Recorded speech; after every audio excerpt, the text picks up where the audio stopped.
Good evening. This is the Bottom Discussion. Welcome to the Bottom Discussion. Francis, good evening. How are you, sir?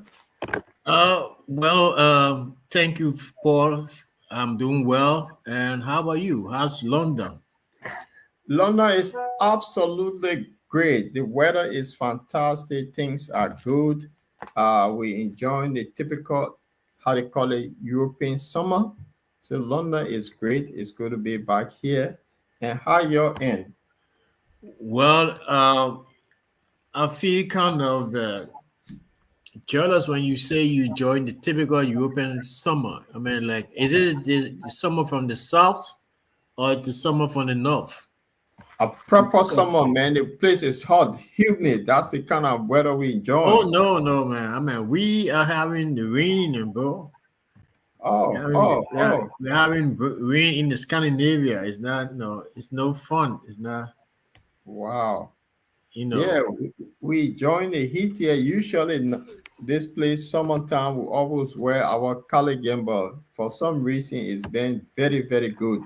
The weather has been, I mean, we can't say much because we know before this weekend, we might end up with rain. So the Oh thing yeah, will, London, man, is a rainy city.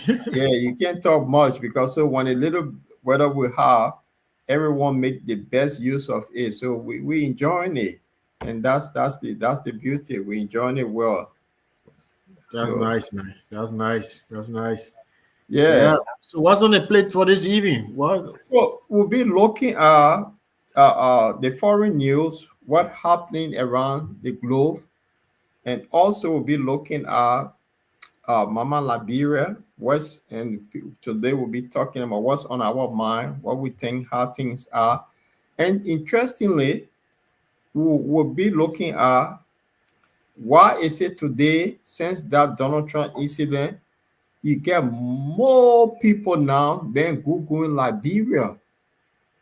It's at the time that this government make good use of this and look at ecotourism that it could boost the economy of that country.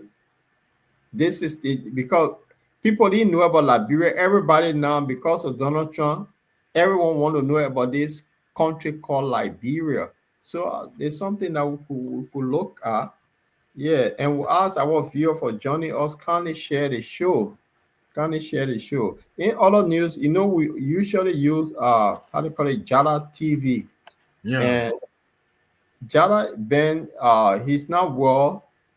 He was able to they diagnosed him with mpox. So he's in a Oh, wow. hospital and he been quarantined.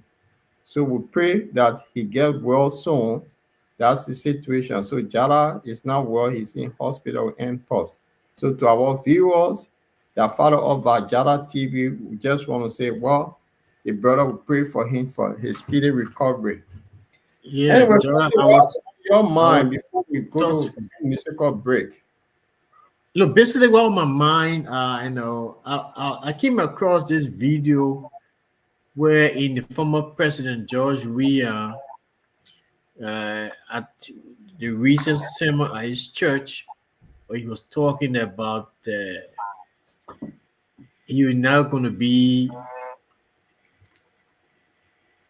misled or cajoled into politics to be president. He does not want to be like his uncles. I guess we're talking about people there who so I guess he has had a reawakening. That look, hey, this is not my, it is not for me. I was only dragged into this thing, but for people's selfish aim, to put me, to use my popularity. So I think that was a good thing for the president. Uh, you know, uh, he had been very magnanimous enough to, you know, to see reality, tell people, look, I cannot do this. I think it was bold, and yeah, and he God, what they use it what he is. He said, he has finally proven that he can become president, but he's not presidential material. That is not something that he enjoys. Because with that be without it comes with a lot of interview, public speaking, he just like me, so Yeah, Francis, you're so right. And this, I will take you back to this Liberian music that your area or everybody have their area. No matter how, you cannot leave your area and join into somebody on an area. This guy, he's God naturally, he's an entertainer. He left the entertaining industry to get into the political industry, which is it does not suit you. When you're entertainer, you're entertainer. And this guy, he's talented, but I don't know why he decided to transition like that. And when you get in a situation where you're not prepared, you get done. So that's I think you're right. He might have realized that he was used. So, and the thing is, if you look at it, George Weah is smart when he in the middle of the election by conceding defeat. He could use that now as that ambassador. You see, Pele, the late Pele, he became sports minister for Brazil, but it didn't work well. What happened? He was the ambassador for promoting football around the world. So we are still is the only African that won a Ballon d'Or. I think he could. It's time that he focused on Liberia. How can somebody become like the next George Weah of Liberia? I think that should be his focus than being political, to be honest. yeah, I mean that's why that is why he's trying to make the uh what you call it military a ball face. Yeah, yeah. Yeah, the paramilitary strategy. So that's good. I mean, so that was what on my mind. So what's on your mind? Well, the thing is, what's on my mind is meaning internationally, but what has happened lately with the situation in the Middle East and also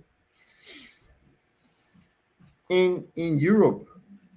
Now it's getting tense everywhere. If you look at this so-called Western country, when they put their hand in your business, they destroy your country. Today in Syria, there's another group that have now started some rebel activities. So that country going to be like Libya. This is where, and the rebel group, not a new group, which they call the drones, they've been supported by Israel.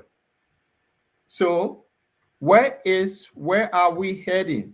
And then on the other side, which we'll look at later, Donald Trump has somersaulted with this thing by saying Europeans should buy arms from him to give to Russia.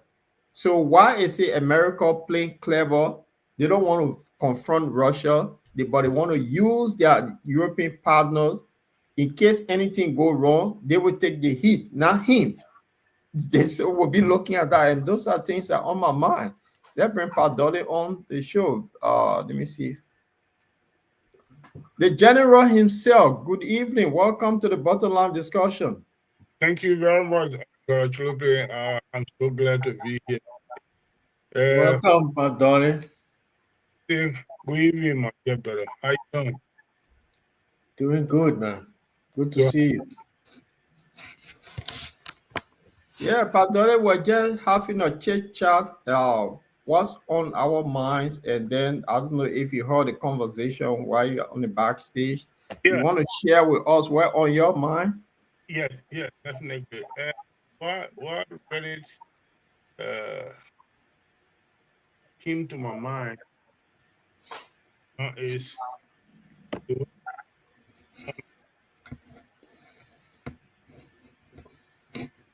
You can hear breaking. you, my darling. Oh, really? You're not hearing me? Now we're hearing you. We're not hearing you first. Oh, okay. Let me get closer to this. Yeah.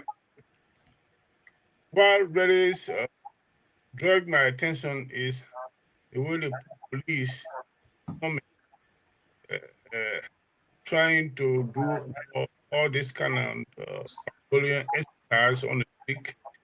for this July, this uh, thing. But Dolly, your voice is just like coming in breaking, so we're not getting you clear what you're trying to say. You want to adjust it and come back on, probably. We're still not hearing you. You can go out and come back in. Yeah, go and come back. Go out. Yeah. Let me go. You know, Paul is very saddening to see how the Europeans were so quick to impose sanctions on Russia when Russia and begun to attack, or what they will call invasion of Ukraine. Uh, Yet they are allowing Israel to annihilate the people, the children. Just yesterday, kids were queuing up for water, Yes. and they killed them. Yeah. And how much more? I mean, what more do they want to see? The foreign ministers today have meeting with Russia. I mean, we have about Israel, have meeting with Israel, and nothing concrete came out. There was nothing substantive that came out of it. And they're talking about increasing sanction on Russia. Israel's right there, bold face, determined to eliminate the entire population in the Gaza. I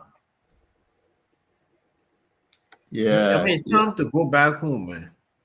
Okay, I mean, I can't stand these people. I can't stand and live among them. so, but what happening, friends, is, as something we'll look at this Donald Trump supporting Netanyahu to do the dirty work, and then European allies are putting pressure on him that, they must give them arms to give it to Ukraine to fight Russia. But another thing is, Ukraine is not part of NATO. So why is NATO so involved with the Ukrainian war? God, they hit for Russia because He get it, friend. here's the thing about Russia, bro. Where we live, these countries look at themselves to be the dominant countries in Europe. They feel so sophisticated. They are so jealous of Russia right now. Russia doing bad things in Ukraine, we agree. But Russia has found all the oligarchs are getting richer. The people the Russian citizens are getting richer. They come here with their private yachts. Ordinary citizens, I mean, they're working. They come, they come in here, come to these countries and have flamboyant lifestyle, their visits, and so they can't stand it. They want to see that Russia, in the high court, the power socket town. They want to see the Russia in that same state, where they got Africans in that same state. Yeah. And the fact is, this is not your member. It's not part of your alliance. But you putting all your weapon on this guy, and you see what's happening now. When I first started, they were all burning because they sent some of the weapons that are using. The Ukrainian themselves could not use it, so it was American that were using it. And then what happened in the end, when Russia started picking up, when it worked out how to deal with those people, that's when now they started going back and forth with the whole nonsense that, so they started going with all of this nonsense that, and they align Russia, you can't do business with Putin. Putin is unreliable. But they've forgotten that there was a peace talk in Istanbul. When my Prime Minister Boris Johnson decided, he went to Zelensky, said, look, ignore that thing, we're going to arm you. And then what happened? They were all over the place that, oh, Ukraine will win this war because of the help of NATO. Today, Ukraine now going to be like a third world country because the Russians are stopping. They will make sure that Ukraine, they will pay heavy price for what they, by going with these people. Now, when they become third world country, who's going to look after them? In my honest program, I said the other day that the Russian won't talk about a regime change they're going for, because they'll do it in a way they will put their own puppet in place. That's what I'm saying. Welcome, Linfa. Yeah, guys, sorry for coming late, man. I was in a quick meeting. Yeah. So you made a discussion But on thanks for starting the show, and chat here. And so we're just discussing what on our mind, and I'll talk about Euro. Francis talk about George Weah, the video about he in his church, the revelation that he made. So we looking at whether George Weah should just stick with the entertainment thing and just forget about politics. Those are things. But then Padori will come. So what's on your mind, Linfo? Well, what's on my mind is the general situation in Liberia. June 17, we should be Thursday. I mean, July 17, we should be Thursday. 2 days from now, it's going to be, if all goes well, a planned protest in Liberia. And normally, when we hear about protest in Liberia, everybody start to jitter. People get afraid, and so that's one of the things on my mind. And we hope the protest will go very smoothly. And that can happen under two conditions. One, that the protesters remain focused on what they are protesting for. That is to probably present their statement to the government, and they remain peaceful. And then the second condition is the government should also remain peaceful without trying to stop the people if it on their right to protest, to tell them start to not get in the street.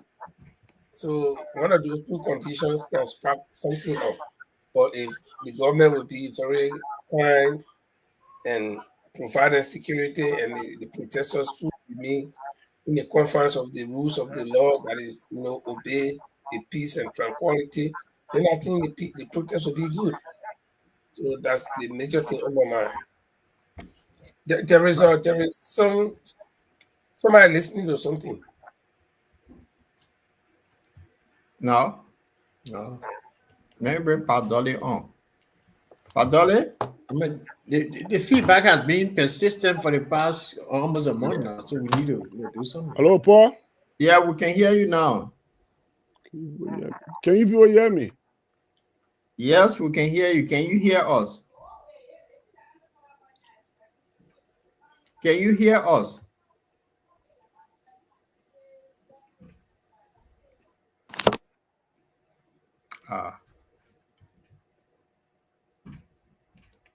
Padoli is still struggling. I wonder why he's using computer or phone. Probably, I think probably the speaker is off. Probably the speaker is off, Yeah.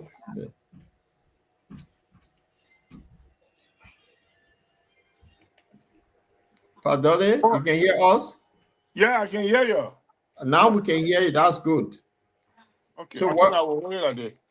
Yes. So welcome to the program. How are you? Yeah, really, to be very frank, I'm struggling. Actually, I bring my laptop. I left my laptop to Manchester. That's the thing that killing me. So the one that I normally use. Yeah, what you do in that case, if you get cloth and tea or paper right, get position and put books all around your mobile phone, it will help you. You do it African ways. Yeah, that's what I'm trying to do right now. So while you're trying to do that, let's take a quick musical break while we share the show. When we come back, then we'll get into the topic. I think it'll be good. So you can adjust your camera. That's better. So let's take a quick musical break. Yeah, but And you guys then can see me now. yeah, we see you loud and clear. So All we're going right. to take, Yeah, put something there now. yeah, to our viewer, kindly share the show. Tonight we'll be talking about what's happening in the world, the Middle East, and also Europe. We'll also be talking about the protests in Liberia that are coming up. Then George Weah, will he be running 2029 or will he become the sports ambassador to promote Liberian sports? Those are things that we'll be looking at. Then the LTA boss has been cleared by the grand jury. We'll look at that. Will he get his job back? Those are the things. Kindly share the show. Be interesting conversation tonight. Share the show while we look for our national anthem on this program here. Kindly share the show. Share the show. We'll take a quick musical break.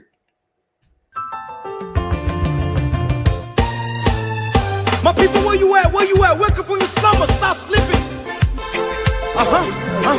Whip your hands, whip your hands, whip your hands, whip your. Come on, come on, come on. I know you're sleeping now. You gotta wake up some more, yeah? Okay, let's go.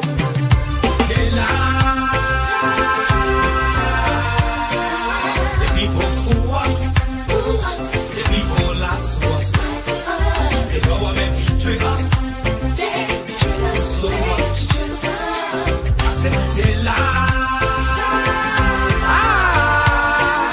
The people who us, the people lie to us. The government betray us. They can lie, they can steal, they will knock the ball. I said we tired with their lies. We tired with their promises that left us to all our damages. We tired with that speech they preach indeed and now unique they deceive us. The thing we saw it frustrate us. So why can't you lie? Why can't you steal? Why can't you allow the citizens to be? You see, we just tell you that why we voted you. But you screw us, you screw us, you use us and later on abuse us. So why? The government should lie. Why? But that's the question that we ask. They lie. The people fool us. The people lie to us. The government betray us. So much. I said they lie. The people fool us, the people lie to us, the government betray us. They can lie, they can steal, they go knock the borough. I said no one to trust. My people, no one to hope on. Nobody. My hope that I have been broken. I'm telling you, brother. So where are the schools? Where are the roads? Where are the jobs that they say they could afford? But they're too selfish. The people tired with their rhetoric. People tired, they tired. You see the reason why we ask why the government betray. They have enough of time, but yeah, then instead they delay. People suffer. No work for people crying for hunger. Look at. Your vision and your mission, your intention to the nation, they poor. You got nothing to show. Nothing. So why? The government should lie. Why? But that's the question that we ask. They lie. The people fool us. The people lie to us. The government betray us. So much. I said they lie. The people fool us. The people lie to us. The government betray us. They can lie, they can steal, they go knock the borough.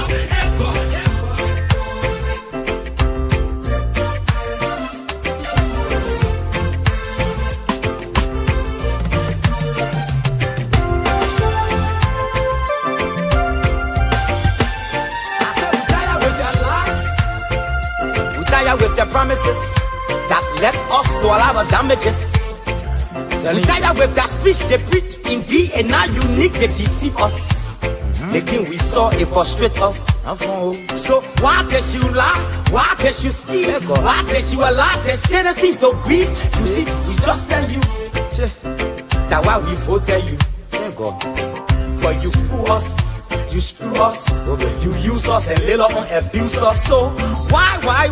The government should lie. Why? But that's the question that we ask.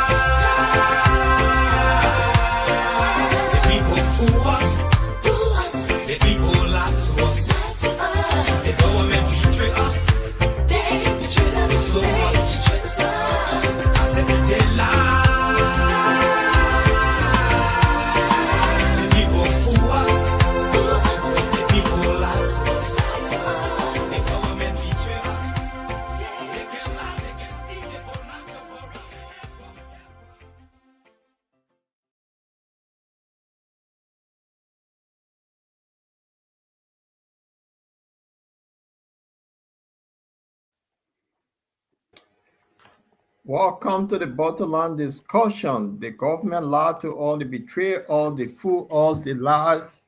Gentlemen, welcome to the bottom line discussion. Linfo, Francie, Padori will be back. You see in the background. This is the bottom line discussion. If you're joining for the first time, kindly share the show. It will be fascinating.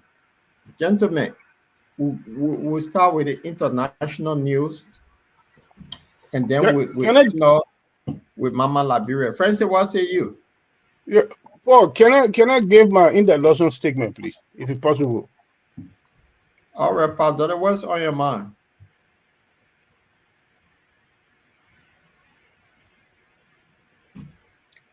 What's on your Did you mind? hear me? We're hearing you. Can you hear us?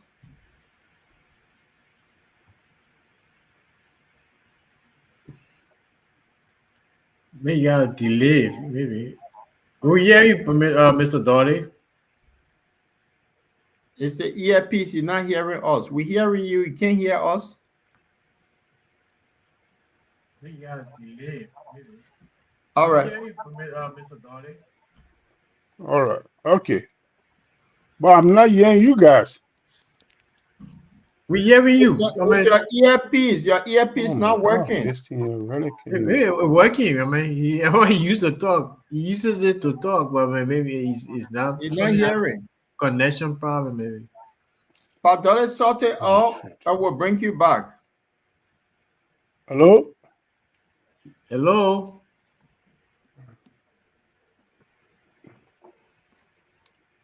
The mobile giving some problem. All right, we'll bring you back. Sort it out.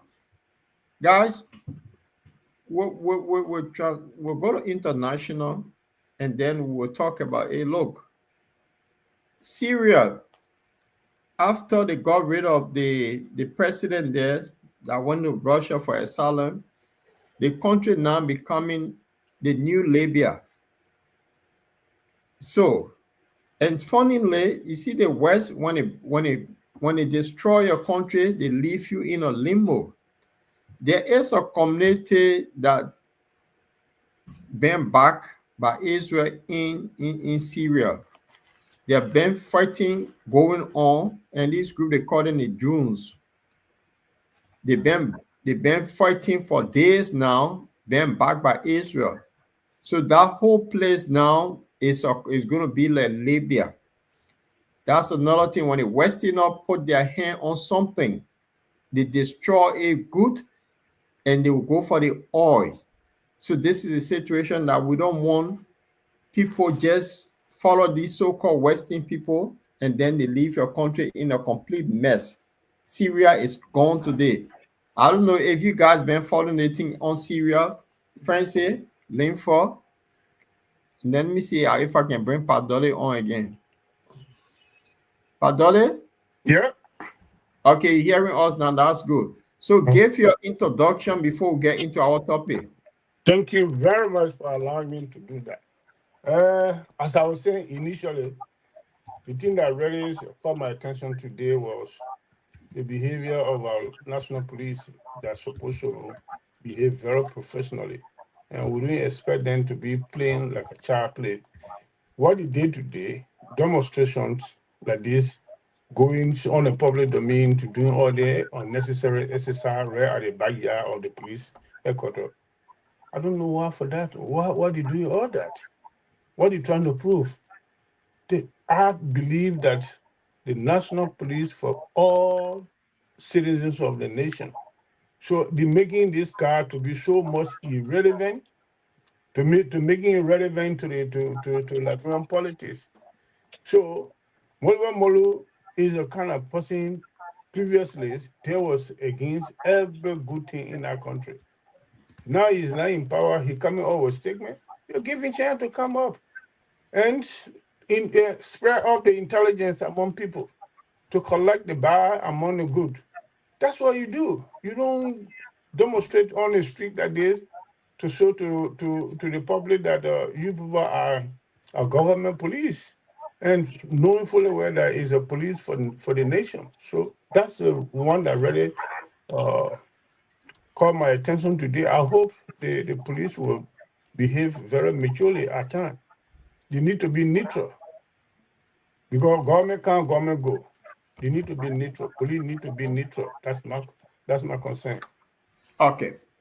All right. That's your concern. So thank you, Padore.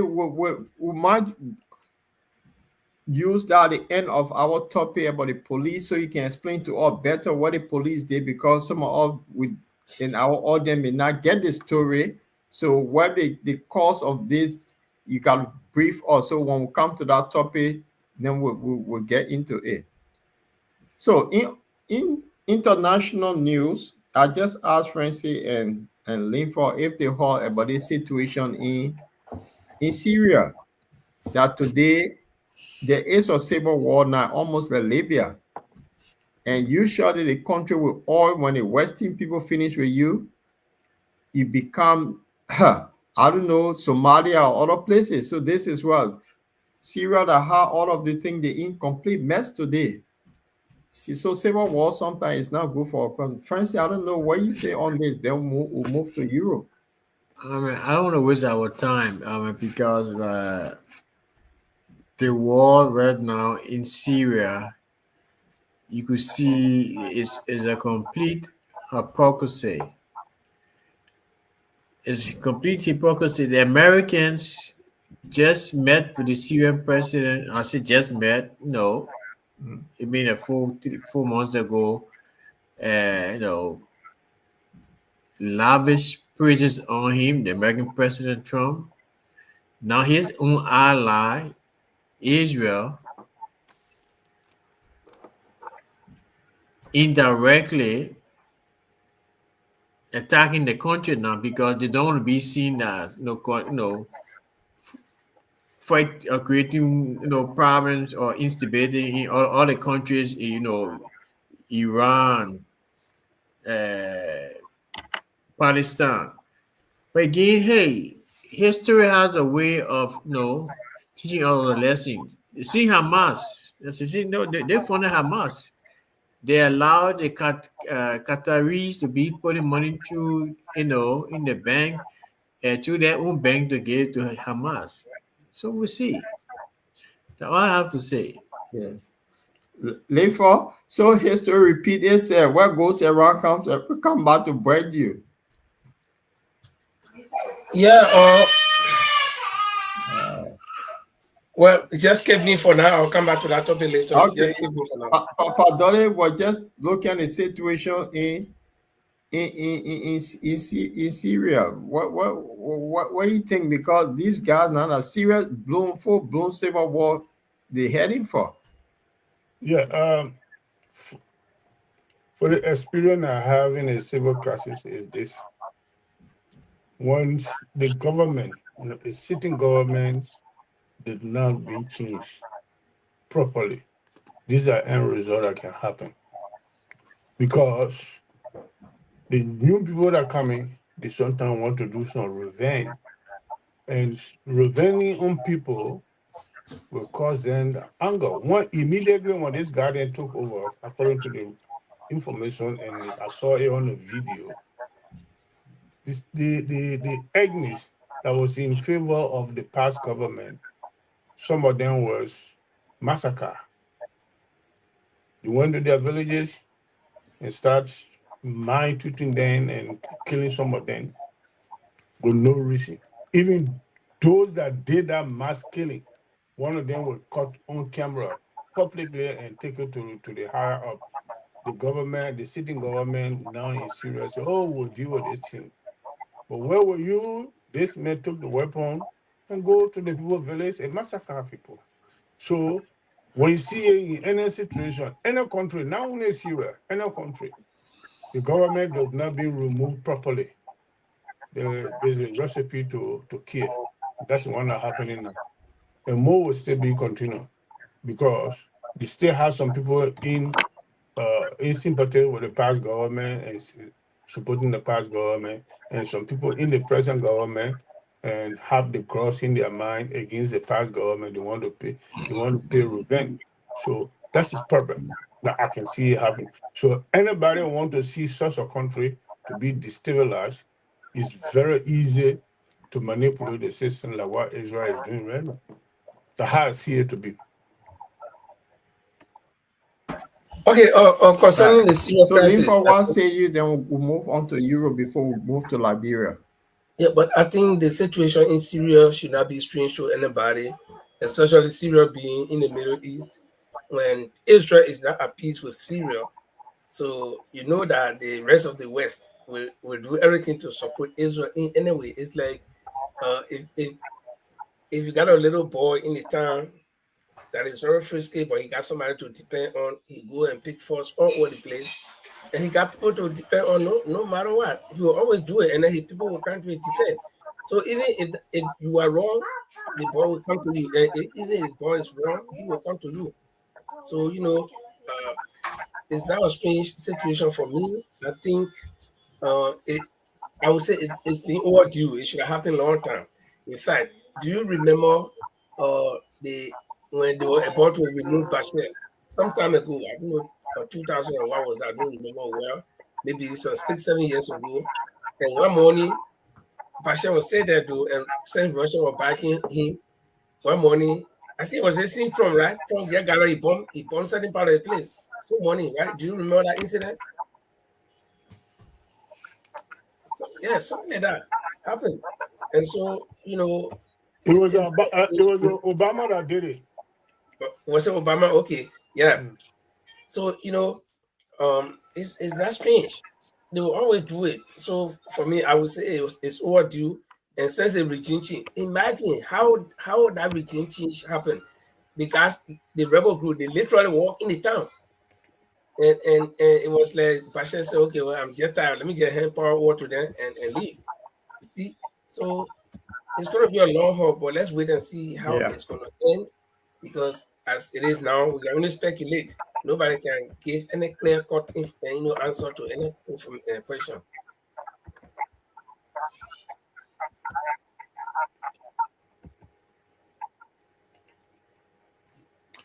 Okay, so there might be a slight delay here because the internet is fluctuating. I don't know if you guys can hear me. Might be a slight delay here.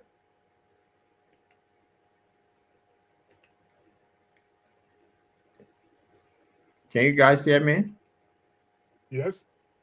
I might be a little bit delayed. Okay. No, you loud and clear. You okay? In all of news. Okay. In all of news, yesterday Donald Trump promised the nation on the weekend that he is coming with this big news on the situation in Russia. And the whole world was waiting to hear Donald Trump. And then to our surprise, Donald Trump came up with something very strange that we thought he was going to say he was going to attack Russia or something to stop the war or something. But then Donald Trump somersaulted. So I just want to play this thing where Donald Trump said he's going to give arms to Europe, for NATO members to buy the arms and send it to Russia. So let's listen to this quickly. This wasn't quite the massive shift that had been hyped, but it is a big change all the same. Donald Trump is doing a number of things. He's committing to supply weapons to Ukraine, but only by selling them to European nations first. He is giving Putin an ultimatum: agree to a deal within 50 days, and he's threatening 100% secondary tariffs on Russia if the Russian leader fails to comply.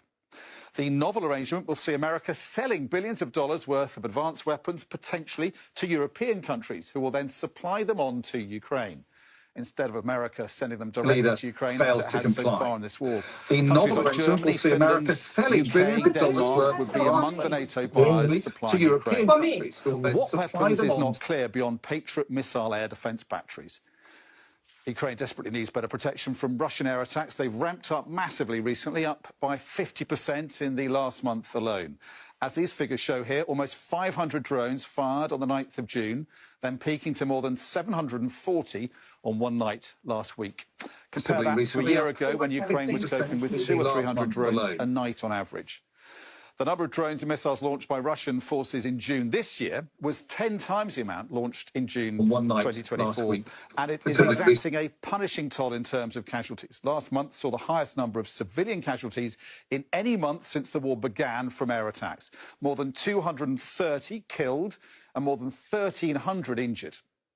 What Trump has announced today will make a difference and be welcomed in Kyiv, but experts say there is a limit to what Patriot defence systems can do against swarms of cheap drones fired into Ukraine en masse. Patriot is a system that is designed for high-speed cruise missiles and incoming ballistic missiles. So it's not really the most effective, or rather, it's not really most efficient use of a $3 million interceptor against drones that are being launched that might only cost a few $1,000s each. Also, the numbers that they're being launched in, most hundreds a night, would rapidly use up Ukraine's supply of Patriot missiles. So a shift, it seems, in the president's mindset, but a lot will depend on the details and whether this 50-day deadline for Russia is one the president is prepared to enforce with meaningful action, unlike some of his others.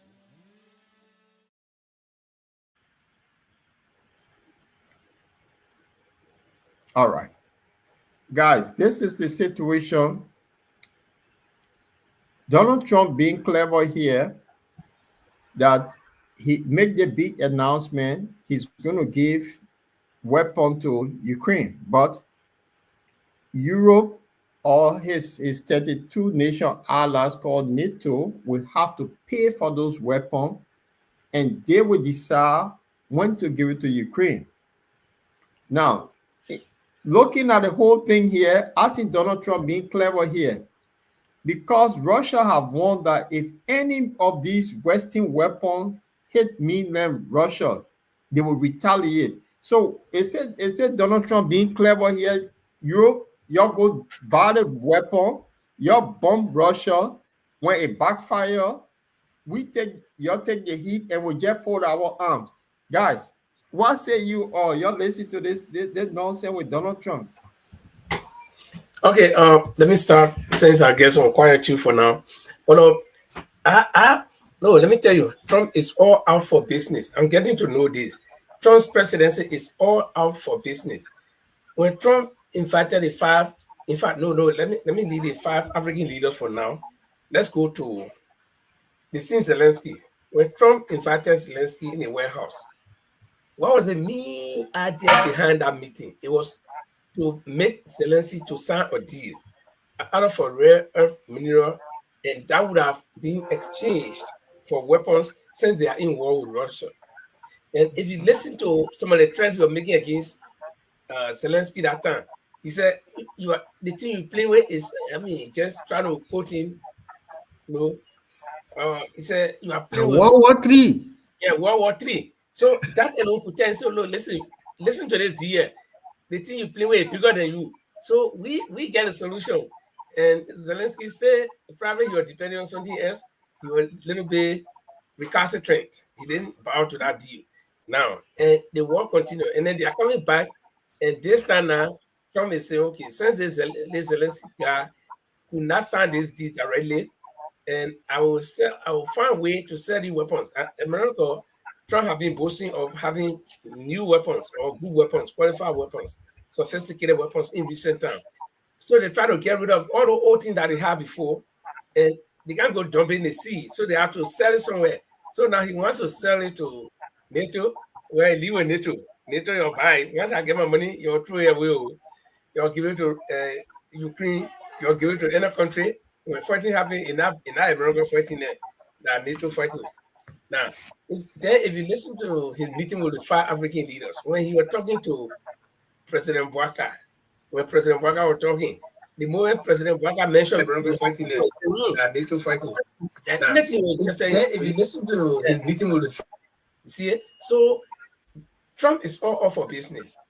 He wants to, I don't know, whether to improve the American economy again, when he talks about make America great again, and that's why he's going all around the place slapping tariffs on his former trade mates. He had declared this trade war on all countries that had trade, agreement with America.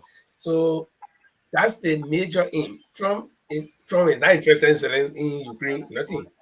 But Trump want the arms to go, and he's not going for free, getting something in return. You remember they took so many huge amount of arms to where Afghanistan, and what happened? They left it there. They ran away in return. You remember they took so many huge amount of arms terrorists echo. Hold on, Pat Dollar, he plays something in the background. Anytime you're on mute, we can hear the feedback. So if you play something special or please. Yeah, so like I was saying, all our weapon they left in I know Afghanistan, they ran away. It hurting him. So the other one is still just ran away. Sell it to somebody, let's get some money. Special or please. Yeah, I'm not playing anything. All our weapon they left in I know Do you hear me? they ran away. It hurting him. So the other one is still just ran away. Sell it to somebody. The delay. You got a delay coming from you, Bob Dolly, Mr. Dolly. Yeah, lean from But floor. I think that your phone is giving you a hard time. So I think you need to get a better But device. I think I already concluded, by saying that Trump is off for business. He doesn't want those. He can say, "Let me just take the arms and the weapons and donate it to Ukraine." So before, like we say in Liberia, before good food waste, let better boss. Let me eat enough. So let's get more money by selling it to NATO. Why all they do it? It's not our business. No, but Francis, look, Francis, I want you to chime on this one here. The so-called Europeans, they don't want peace. Because from the one when Trump came here calling for peace, but they seen European came up with a thing called the coalition of the waiting. They don't want peace, and they've been pushing Trump that Trump should give Ukraine weapons. So Germany last week came up with a thing here that they're waiting to buy the Patriot missile from America. So Trump now being clever, he said, "Oh, there's a business opportunity. Let's sell it to NATO."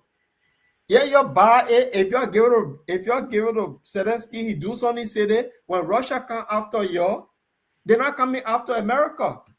Francis, what say you? Contextually, you're making a lot of sense.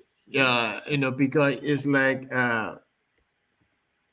you throw in blow and you hide behind somebody. Mm-hmm. And the thing is that look, the Europeans, especially NATO, because if one country, what you call it, do not agree, that deal will not go through. And I know for a fact that Turkey and Hungary will not agree because once it lands in the hands of countries like Germany, because Germany has a lot of Turkish people there, that Germany, Sweden, Norway got a lot of the Turkish, what do you call them, Kurds, who were fighting, and it could be weapons that be supplied. So I don't think it will go through. And as a matter of fact, the Ukraine themselves, they are highly disappointed, even Mr. Trump, because they were so hopeful that when he comes to power, after the day after he was being inaugurated, the war would have ended. So I listened to a clip. I listened to a clip on the Swedish radio to BBC, where they interview some Russians in the square in town. I mean, Ukrainians are like, the president, he talks a lot, like he talks from both sides of his mouth. He said that the war be over in 4 days, and we are gone almost 6 months into his presidency or more. So I mean, that could be going around. We were not. That deal will not go through. I mean, individual country may buy it, but not NATO, not on the ban of NATO. Great. Yeah, so to our viewer here, Nelson Mark, I'd say we should talk about Liberia, motorcycles, school fees, and all that. My brother, welcome to the discussion here. It's good. Yeah, you join us, follow us, share the show. We usually talk about international freedom transition to Liberia. So Just be patient. We're going to go into Liberia as we transition now. We're going to take a quick commercial break and then we transition to Liberia. So just be patient. And before we transition, I know Linford, you might be having a debate here soon. This is the flyer. So talk to us quickly before we have a break. What's this about? Okay, it's the leadership of the Liberian groups in Norway. We call them ULAN, that is the Union of Liberian Associations in Norway. For those of you reading the caption there, leadership debate for ULAN. It shouldn't be ULAN's election. I made a mistake. It should be ULAN election, but it's understood. It's going to be on Thursday this week, 2 days from now. It's going to start at 8 p.m. here. So if you're in Liberia, you want to listen to that debate, it's going to start 6 p.m. Liberian time, 8 p.m. Central European time, and 7 p.m. UK time. We have 4 contestants for the presidency, and I have been serving as Secretary General for this organization for a total of 12 plus maybe 2-3 years, 15 years total. I was a member of the funding group, funding secretary, and we served prior to my leaving to go to the UK. And after that, that was 2007. The organization was funded actually 2005 and 6. And then 2007, 2008, I left. I went to the UK. So while I was there, different person was acting as secretary. When I came back, 2012, we took on the mantle. And then I served as Secretary General from 2012 all the way to 2024. So you see, this is the first time I have seen that we're having elections, especially having 4 candidates running for the election. So it's very interesting.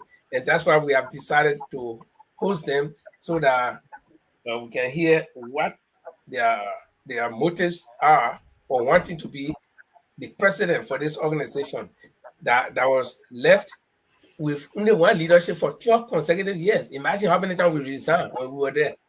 From 2012 to 2024, we resigned so many times.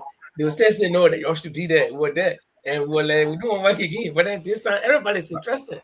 So we're going to have 4 presidential candidates, and then we have 2 financial secretaries. The 2 at the lower column there are the 2 financial secretaries. So we have 2 ladies in the race, one for presidency and one for the financial secretary. So it's going to be interesting on Thursday on the Portland Liberia.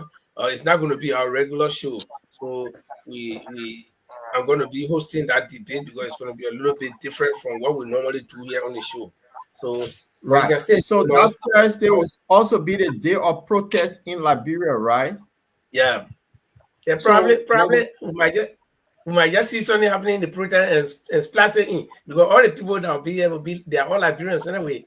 So right. Yeah. So on that note, we take a quick commercial break. When we come back, then you talk about the protest. We'll talk about it briefly. Then we'll go to about George Weah. Will he be running 2029? This is something our friends they brought out.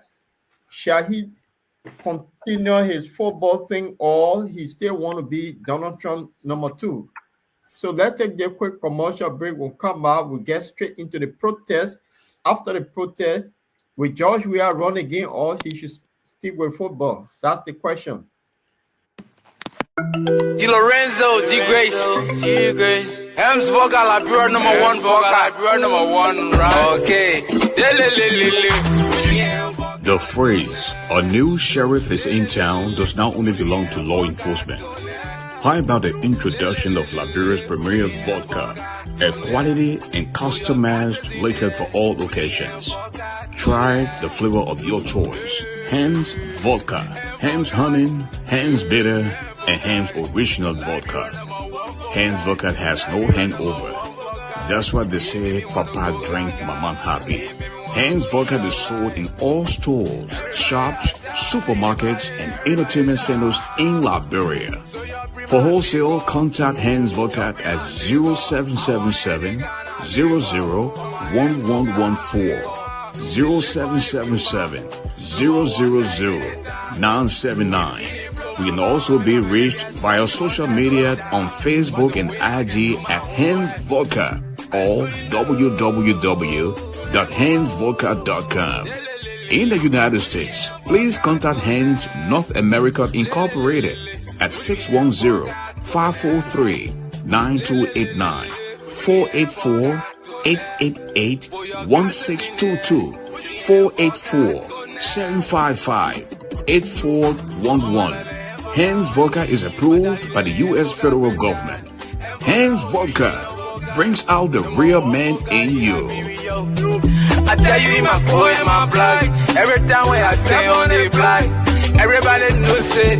We have stand. And forgot that number one. Oh, from Liberia all around. In supermarket store and everywhere. And forgot that number one. Oh.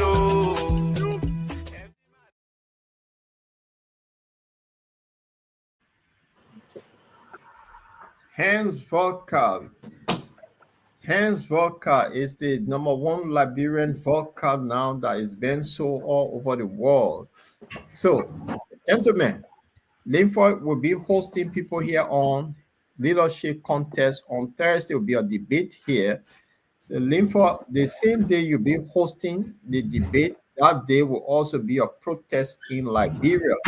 In this protest, for some reason now, people are questioning why is Moluba Molu, who was former CDC party chairperson, they were in government, I would say, 2 years ago, and the country they didn't do anything good. Now, he left CDC, formed his own group called STAND, and he have a protest with it. And then what we heard yesterday, the government too is coming out with their own group, the anti-protester, to go petition their government for the hard work they're doing.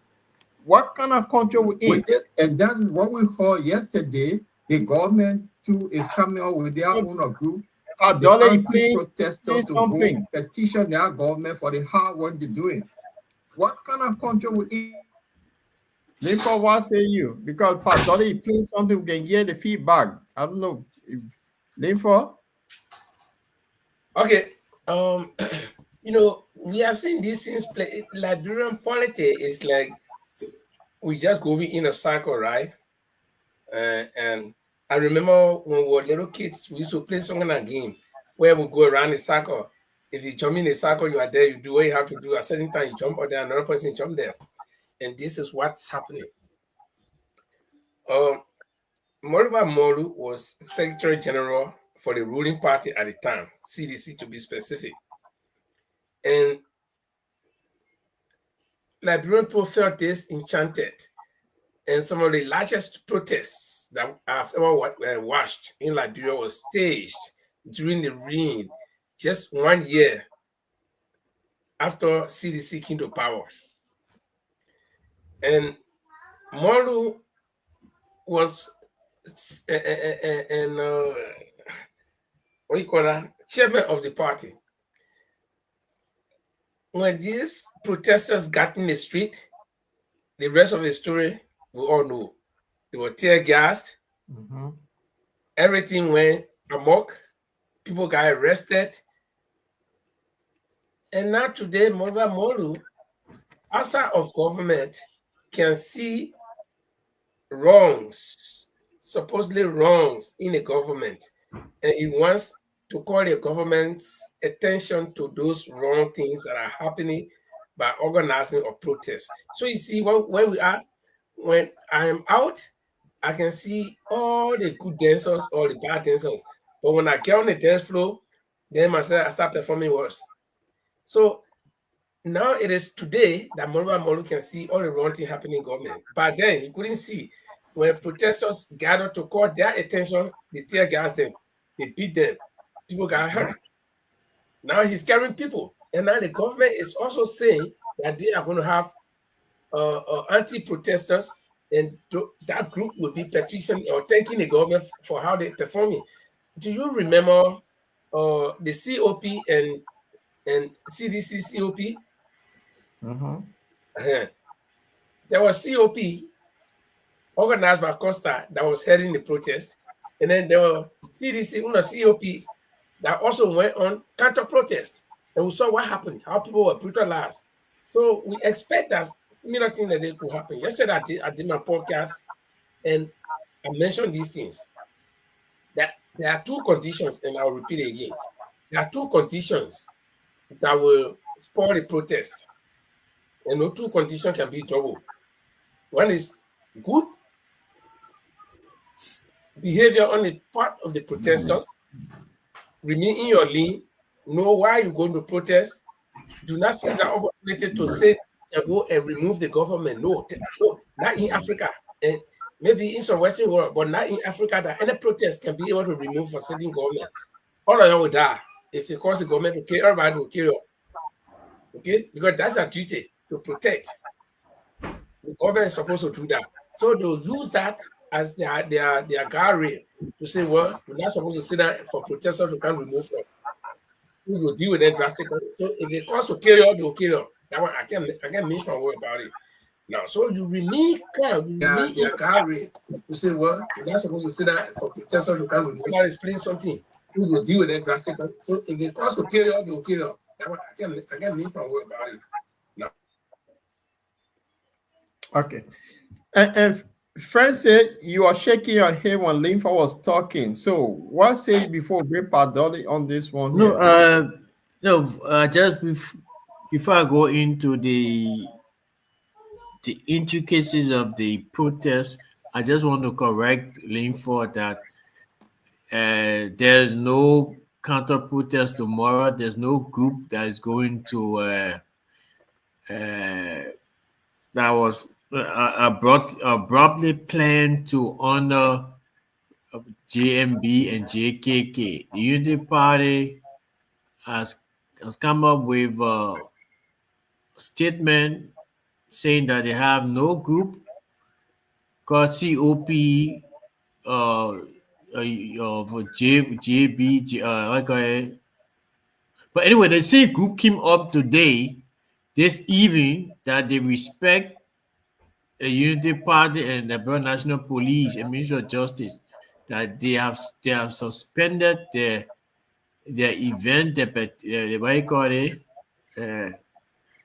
an honoring program, an appreciation program, and the Ministry of Justice came up today as well that that group will not give any permission. They don't want to see them around, and a group led by what his name. Okay. Thanks for the correction, because today I've been busy. I didn't follow the last development you're talking about. But I was just giving the historicity of what happened. I agree. No, I just wanted to lay that in. But quickly, let me just say this. The history that I'll give you is associated with the same group, the same COP, breakaway COP. So no problem with that. I mean, I just wanted to lead. They are well known for infiltrating. So in my podcast yesterday, I warned the protesters. Oh, you finished? I thought my time. No, wait. I know. We were just making your correction. I was going to lay on this one because I said two conditions, and those two conditions are naming them. The one is that the protesters remain calm and remain focused on what they want to do. Then the second condition is let the government respect them and let them exercise their rights as stipulated in the Constitution, and let the government provide security for them. And let us the protesters as well be very vigilant. Look among themselves. If you see somebody who is misbehaving, somebody that does not represent what you want to do, you can call the authorities' attention to that. Okay, and also it's possible. Now I'm talking about Liberian politics. It's possible that the same group calling itself COP or another group, surrogates of the Unity Party, can be planted. They can plant themselves among the protesters and the police. I'm giving living scenario thing that can happen. People will not agree, but it can happen. They will go and say, "No, listen, we'll be like them." Even if they're wearing dress, the uniform will wear the same thing. And the police, you should know us. When we get closer to the police, then we start misbehaving. Now that will give the police the ground to say, well, the protesters were misbehaving, and they will move on the group. This is very possible. I live in Liberia, I'm a Liberian, and I know what I'm talking about. For politics, people can do anything in Liberia.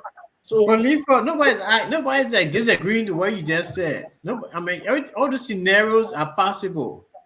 So if you do disagree, so why are you talking about? Yeah, agree with me. No, you name a particular group that was going to what you call it, to counter protest. And I just No, to but tell you listen, that group do it not not mean they have maybe announced the they're not good going to thing said counter they'll do it. protest, and Unity Party do not have I such a didn't group. put her in that more. I didn't talk through that more. They said it. But what you want to defend leave for?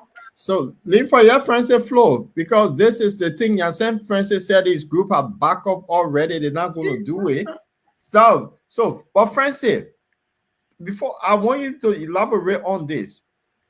Just 2 years ago, Mobile Molu was the chairman of the ruling party.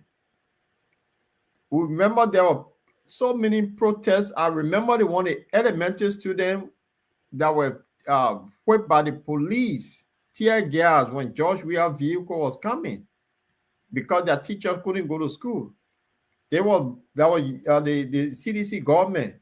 I remember the university student went to the American embassy on the 26th day. I fled the one of those days, if I can recall. They were beaten by CDC youth, and nothing came out of it. The police were just walking with hands in their pocket. So today, Mobile Molu, in my mind, have the audacity to now call on protest. When they were in government, they could have done the right thing. They refused to do it. Today, he called them protest. And I just want you to elaborate on this. What say you? I mean, just 2 minutes background. Every protest that organized a model were involved in, at the end of the day, became violent. People went amok. The Eddie Step Down protest were underclothes and blood. It was organized by Sim Molu and his group of people. So there's nothing. There's nothing good about it. But again, let's look at it.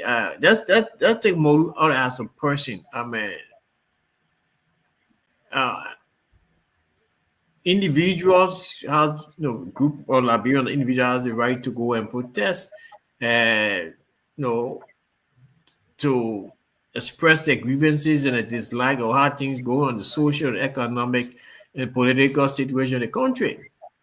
So it is the fundamental right. It's enshrined in the Constitution. So give them the benefit of the doubt to go and protest. Everybody know, except those who are who live in the moon, on the moon, that the organizers of the protest. I mean, they are not the ones should be leading such a protest. Although say they are Liberians, Joe. They are Liberians. Yeah, I mean the history. Now you just said you are just about history. The proverbial saying that Paul tend to sow, tend to pour. Maybe the Constitution did not say your history should not make you to protest. I mean, the thing is, everybody can protest about the hypocrisy in this one. That's the one I'm looking at. No, I just said it. I said in the Constitution, right? Everybody has the right to protest, but exactly, I'm just based upon the history. Everybody's seen that. I mean, you just alluded to that. Your assertion that Mobile Molu is not the person to do it. I mean, taking out of the picture, taking out of the equation. Let them go and demonstrate grievances and see what outcome will be like. So, can I make a comment on this? Dolly, you were talking about the police doing something. Did you guys hear me? Can I make a comment? If you can hear us, then you make your comment. I'm trying to ask you something here. Can you hear us? All right, make a comment. We're not here. Just make a comment. Anything. So, Padre, we can't hear you. You can't hear us. I think we'll call it one. But Francis, we hear you, Padre. Yeah, but he can't hear us. So won't say something. He will not. He'll just talk. You can hear me now? Yes. Hearing you. Can you hear us? Talk. He using the cell phone. The cell phone is on mute. I mean, the headphone is not working. Yeah, he's struggling. So yeah, he get the volume of the cell phone closed. When you open, every time you open it, and when we can have feedback. When you close it, then you can hear us. Yeah, but just call it a day. Let's do it on next week when you get your laptop because you're struggling. Because I know you really want to talk. That is so painful. I know, now, right? Why is it have to be an individual or group of people organizing protests in Liberia? While the people themselves, when they feeding the problem, they can one or two can gather and protest. Who people? But somebody got to lead a protest. Are the people Because I can put my t-shirt on, Paul, or do a billboard, go stand in front of the executive mansion. Joseph Barker, I hate your government because we're not getting. You can do it. You don't have to be somebody organizing your people protest everywhere in the world. It don't have to be one person coming out to gather 10,000 people. Let me give you a parable. The small rest brother, they can eat the rest. They can also eat the don't man. That's not gonna sound beyond also. When one of those birds go on your farm, if you eating the rest, you're not worried about it. You say, well, you can hear power, you will fly. But when they can't in group, they spread all what they find, and you know how they can destroy the rice, right? That's when you get concerned.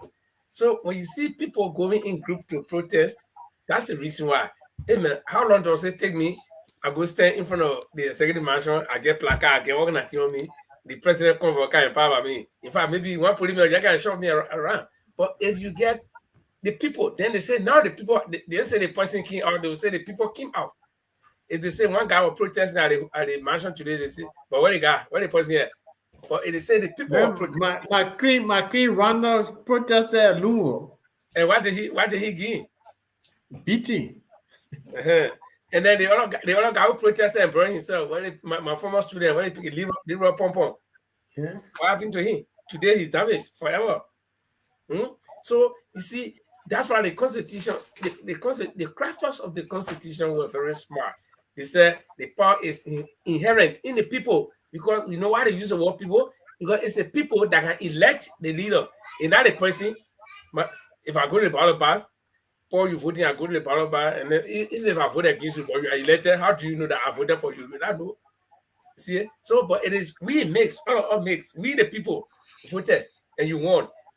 People that did not vote for Bwaka.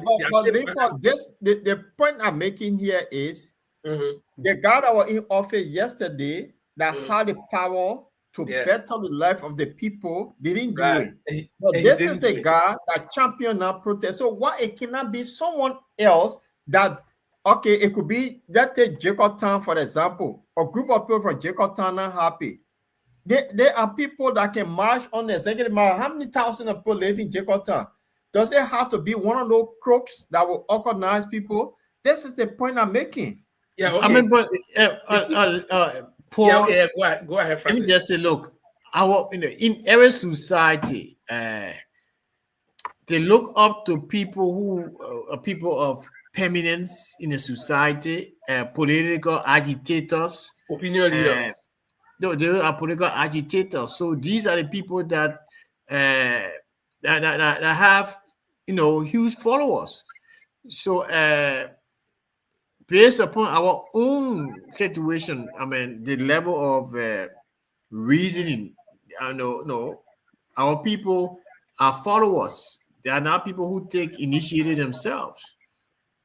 So I mean, they are prone to follow the likes of Molu, and it's all about partisan, and the partisanship, regardless of what the message of the protest is, who is heading the protest. Once it has to do with that political party, that structure, that alliance, people go ahead. Even the United States of America, people do the individual protest, but once you individually go there, it has no impact.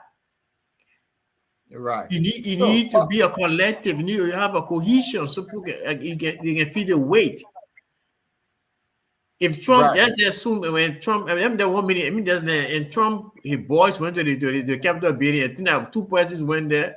The Capitol police were destroyed them, but they went in mass. So I think I just want to provide those thoughts. Right. Maybe Abdullah is ready. You can hear us now. Yeah, I can hear you guys then. Okay. Right. So, loud and clear. Lima Charlie. Finally, you work your system. Also, Padole. You told us earlier on the program that the police were working out for the protest. So you want to explain what they're working out to beat people on Thursday, or what were they training for? From my observation on them, they were on show, and mind you, let the unity parties have in mind that the same police force there that behaving that the government police, they have some people there are also holding a loyalty to the past regime. So I was in a operational vanguard, we will apply a neutrality system to be neutral in the thing here because the police is mingled with different kind of political parties sympathizer. So it's not only unity party people, but even though they have in any military organization or paramilitary organization, they have got a command, but to implement the instruction is by the working force. Sometimes some working force you can give them the instruction to go and do things and they got their own healing agenda. They will do some nasty thing to tarnish your reputation. So the police need to look at all these things then to think professionally to see to be neutral. For the person who organizing this protest, I don't see him to be a relevant person. That's why when you guys then said the other time that he was coming to explain himself a little bit, I was so eager to have him on the top show so I could ask him a few questions. But unfortunately for me, he did not turn up. So he's a fellow that have not been doing anything good for that nation because he was in a leadership.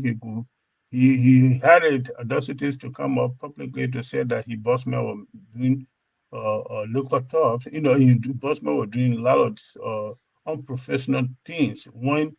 When he was pushed on the wall, he came out with a statement that that was a liquor talk and they hold it that way. So basically, they could The do president anything. said it in our mobile model. The president Mobile, said that no, listen. mobile model did not say what legal talk. No, President William said was legal talk. no, Mobile Molin said that he was drunk. What?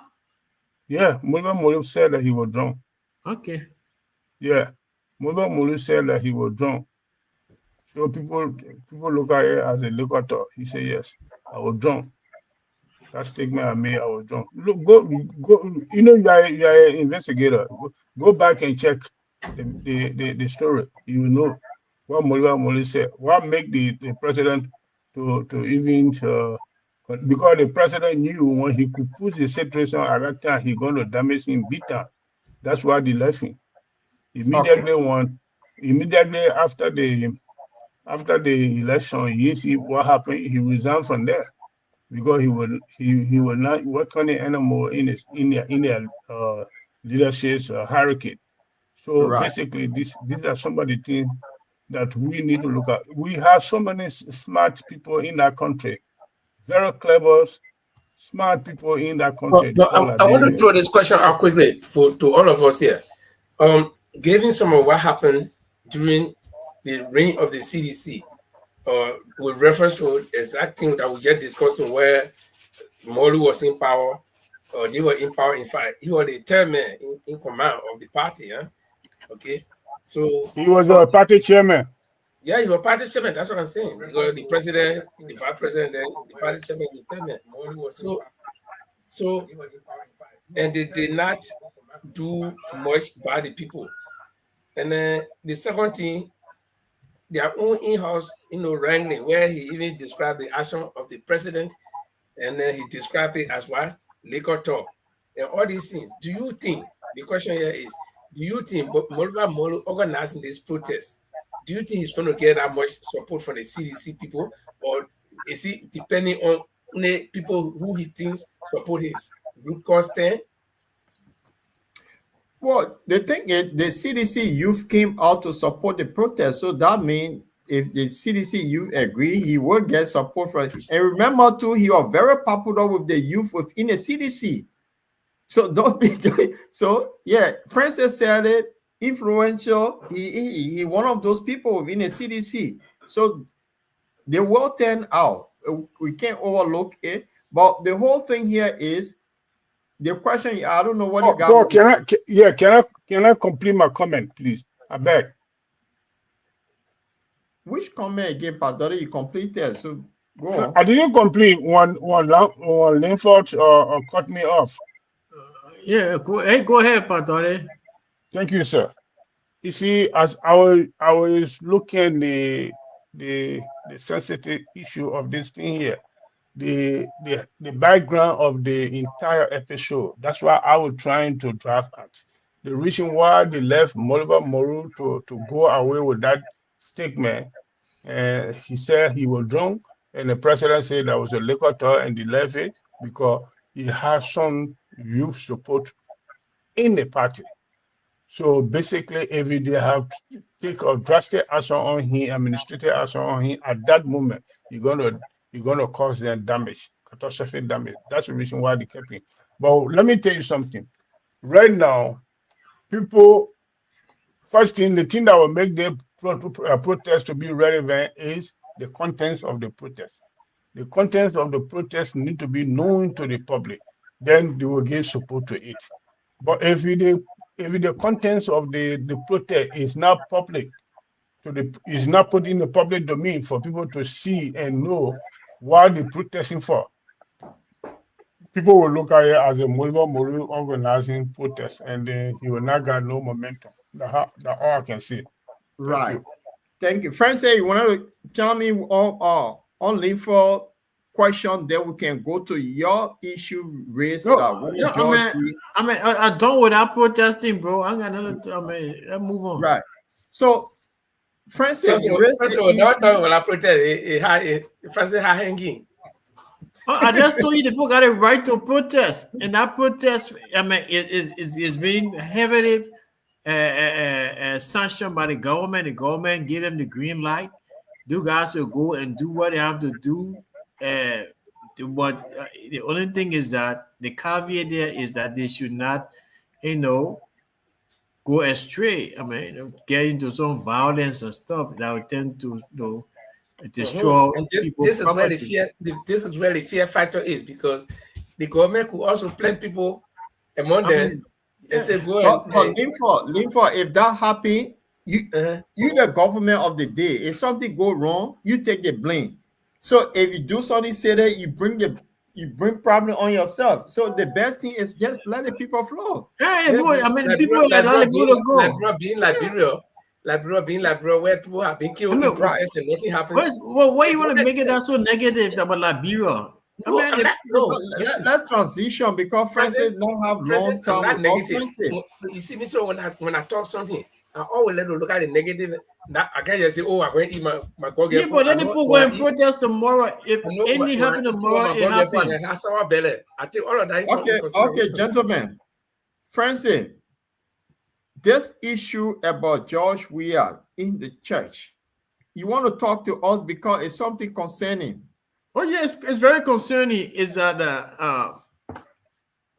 I think Mr. George Weah, President George Weah, had a sober reflection as to his direction he's gonna take in 2029. He had realized that people have over the years actually using as a stooge for their own personal aggrandizement, their own personal interests, and he knows if he has gotten the whole baptism of presidency. He knows what it takes, and he knows that it's very uncomfortable for him, because what it requires, you have to be out. Your life is in a bubble. Everything you do, it has to be agreed upon by your security, and he took 6 years in that stuff. In so many ways, he tried to be an irregular president. But he realized now he has the power to go out there. He doesn't need any security advice. He goes all around, and he realized that all the people that were push him, they all wanted to get to get personal wealth. And he said it. He said his uncle. Nobody gonna force him. Nobody gonna force him or probably using to go into politics. His uncle Tipote. He didn't name Tipote name. He didn't say Tipote outrightly, but he said his uncle been in politics for over 50 years, and he has nothing to show. So basically, I think we realize that, it's worthless. It's not something that he enjoys. He has the freedom to go all around to go watch FIFA World Cup anywhere, any game around now. There will be no holla holla. So he has money. He has made himself a man. He has remade himself. He has rebranded himself financially. Right. So, Linford and Padole, what Francis is saying about this announcement we have made it in his church. Now, is it about time that we are become that peace ambassador, that football icon of Liberia, to promote the sports in Liberia, like what Pele did until he died? The whole world still talking about Pele instead of being president. Because when we are a president, we know that he could not run the country. That's why he had his own musical studio making music. He started dancing, buka dance, and the whole thing when he had people running it. It's not his area. Guys, is it a right decision for we are to just forget about politics and focus on the entertainment side, what he's very good at? Padori, what say you they are bringing in Linford as last? No, but Thank you. Remember, president may release 11 albums. That's what I'm saying. The entertainment side. He president now, he released nothing. So what are we talking about? Yeah, can I say something, please? From my observations on Joe Weird's activity is Joe Weir's. Do you guys hear me? We're hearing you, Padole. All right. My observation on Joe Weir activity is this way. One of the evidence I can point to today is the former press secretary, from former deputy press secretary to him, has shipped carpet to CMC. We saw it today in the nominating as the communication officers. I don't believe that we will run for presidentship in the coming 2029. I don't believe so. But he won't be able to come out right now to say it. When he say it, it will backfire on him. The man said it already, but that he's not running. The retirement age is 65. He don't be president for 2 years. He doesn't want to be president for 2 years, so he's not going to run. He said it. Okay, but then if he has said it, he have not make it officially known to people. He said it in the fucking club. I mean, for fucking club chop. That's where he said it. We heard that before. But if he have not make any official public statement, we don't take it to be because Joe Weir say is a hyena. You don't trust him. When he finds some possibility, he will let you show up. So from now on, people are. If you can say, we can see this thing here in the CDC. CDC is disintegrating right now. If the CDC was really CDC, they're not going to allow the speaker, the former speaker, to be denigrated and removed from power like that. But because the CDC, they are disintegrated at this moment, so obviously they don't have the interest in coming back to government. So even the fellow who can always be on top, so with spoon, all of them has taken a bad step right now. So in connection with the CDC issue. So basically, yeah, that's what I'm saying. The fellow who can be the Akala Gray, I don't want to call him name because he's very much irrelevant guy. So this thing then, at this moment, is really confused to the sedition. The sedition didn't even know the direction of their administration body, which is the president and his hierarchy. So I don't think Joe will stand. So for me, if my boss man, they call Alexander B. Kumi. I want to make that one short comment here today. If I were him, this is the time to step in to start getting some people to get into African politics. Leadership is required population. You can get people from everywhere to be in your yard to get into the power. You can take people from your dumper, you can take people from in a skyscraper building, you can take people from everywhere. This is the best time for our boss to get us. You can dance with the devil or You can dance with anybody to get to there. When you get there, you clear the situation as you think is supposed to be done. But Right. when you bring in some devil there, you don't bring them closer because he will cause damage. All right. So you only go for the good devil. Linford, what say Yeah, you on the John Weir issue? yeah. We got good devil, we got bad devil. okay. Few things I know. The CDC, like all the other political parties in Liberia that we know from the great grand old True Party until now. At least somebody will argue that the True Party was an institution, but all the other political parties from the NDPL up to present, they are all centered around individuals. And that's when, Paul, your question as to why can the people organize to go for protest, but they need somebody to carry them. People are looking for leadership. That's what Liberians are hungry for. Anytime they can hurry that poses himself as that leader, we are looking for the Messiah. And this is where Liberian people, their Christianity overtake them because they're looking for that savior. They know they can do something, but they will not do it. They say, I'll wait. Somebody else will come and stand before me to do it now. That's where if Joseph Barker made a statement, or a Liberian people say, oh, that way the public will know because public been in politics for 45 years plus, okay? And the public too say, yeah, but me myself, I know you too. I know how you can think, why you lie. So Liberian politics is, or especially political parties, they are built around individuals. When that influential individual leaves, the party is no more. NDPL, though it collapsed. NPP. Oh, let's start from I call it Justin F. Jordan party. How they I used to call it the Kokolioko, the Rooster party, Ellen Johnson party. That one collapsed. Liberia Action Party. They all collapsed. LPP, they all collapsed. Then we came to the Federal Unity Party, and whenever Bian Kessler formed that party, it was just like one of those parties in Liberia that always run. They can win. That's how they were. This party died totally. But because Ellen Johnson have been having problems with all the other political parties in Liberia and their leaders, she couldn't join any other party.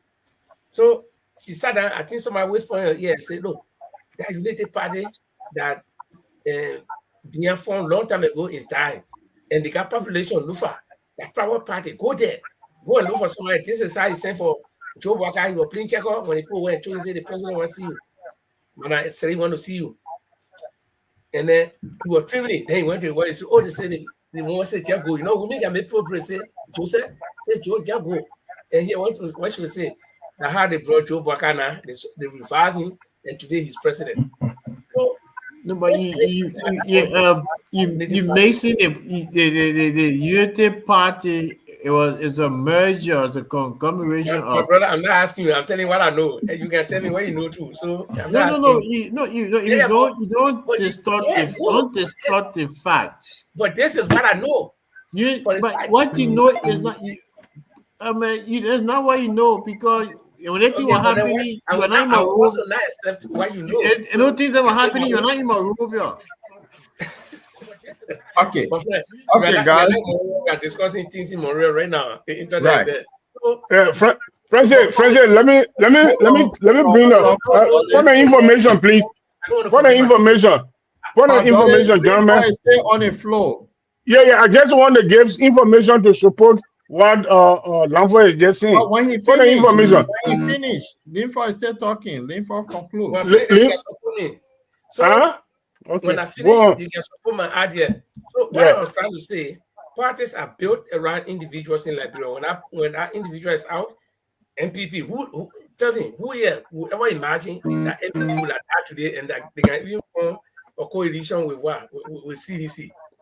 Tell us that had hope that won almost over 80% of the votes in Liberia. But because he was no more there, now Ellen Johnson revived UP, and then Joe Biden sees the opportunity because of the dismal performance of George Weah, and here we are today. Okay, so I know Saint George Weah is no more active in the picture. George Weah by nature is not a politician, but because people use his popularity to get to where they got to, and he also used that same opportunity to get there.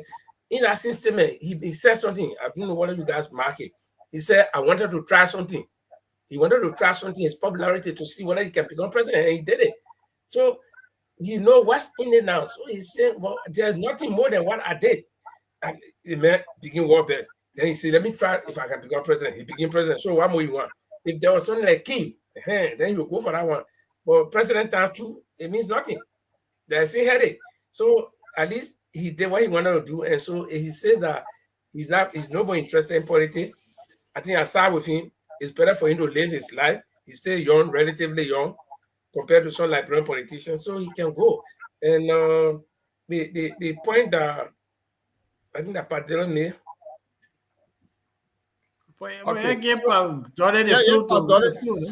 Before Padilla support your statement, I welcome Jamal to the program. Jamal, welcome to the Bottom discussion. Yeah, and they got Nelson Michael. I describe my statement as rubbish. You say your own. Let me say my rubbish, but say your own. Because even the thing talking and not making sense. Well, I'm telling you what I know. You know, Let Padilla come up so can bring Jamal, please. Yeah, but they don't have the right to attack me as well. My man. No, I'm not attacking him. I'm not saying he should say what he knows. I'm saying what I know.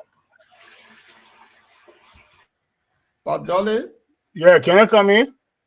You say you wanted to say something. I want, basically to give, but to buttress what Langford said concerning about Ome Joe Barker. It's true. Joe Barker was one of the founding members of a Unity Party. I must say the first.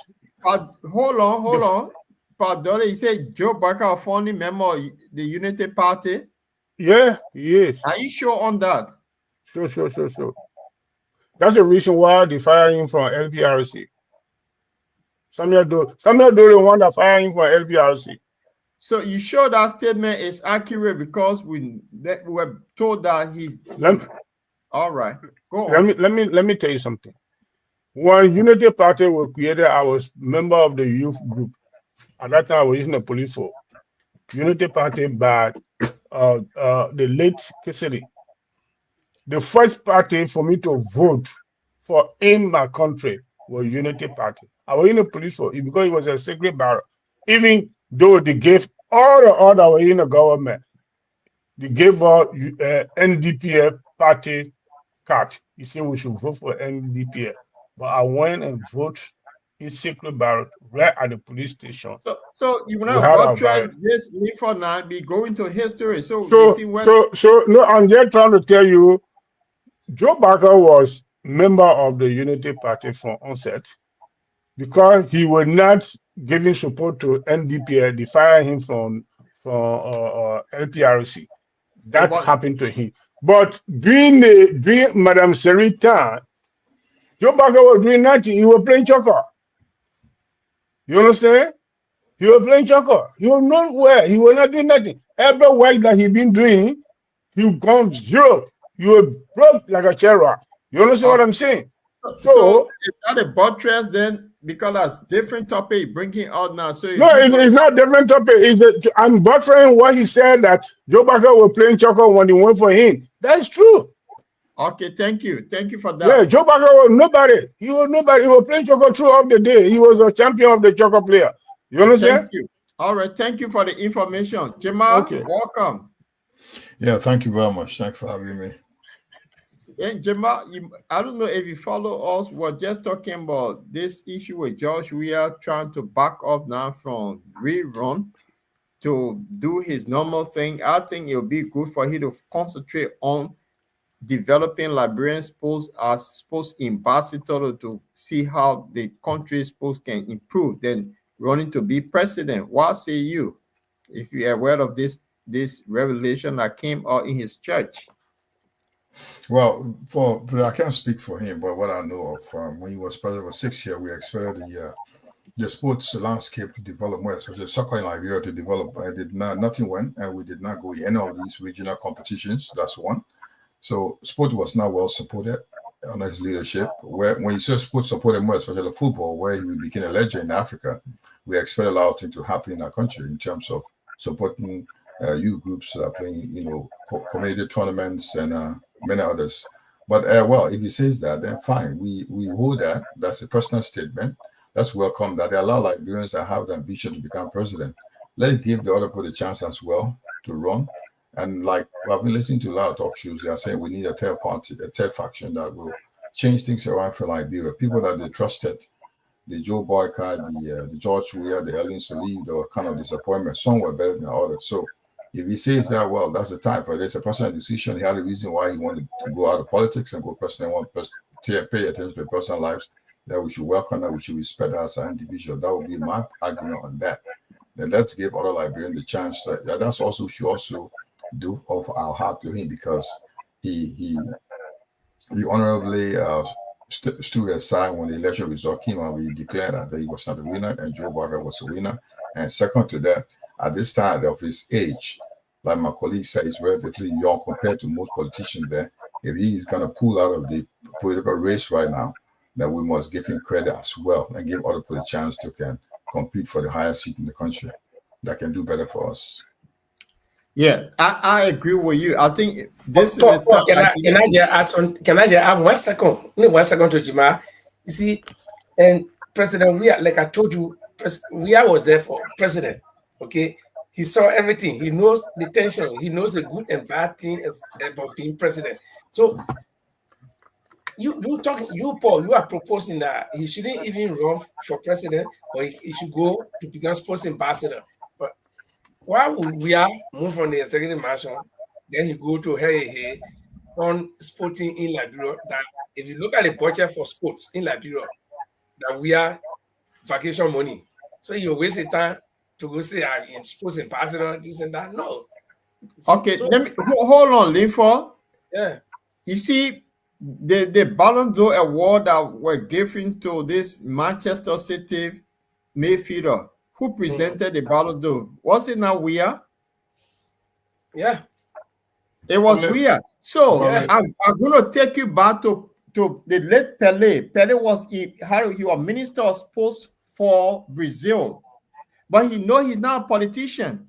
The area he good at, and he was the one that promoted Brazilian football. So why is it Weah who play the game cannot promote his own country football? Because his choice to do it.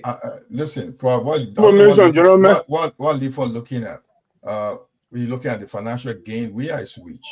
I don't think he win anything financial gain. If you want to survive, Weah can live another 30 years on what he acquired from Liberia. That's one thing. What Leaford should also know, sports is really fun generating money. He can live on that. Look, the World Soccer, the FIFA has a position. If Weah is intentional, if he has the intention to become anything in the area of sport, more especially football, he has a place. They will give him the position. He doesn't have to serve like as a sport minister.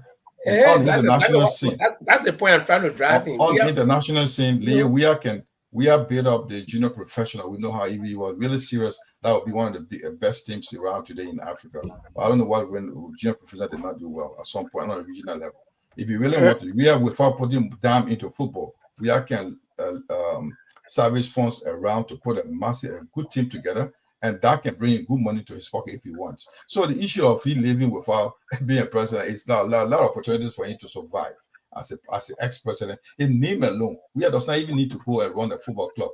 Exactly. He can go and serve any other international agency on the United Nations. He can live until he retires for his life. And that's a lot of job for him.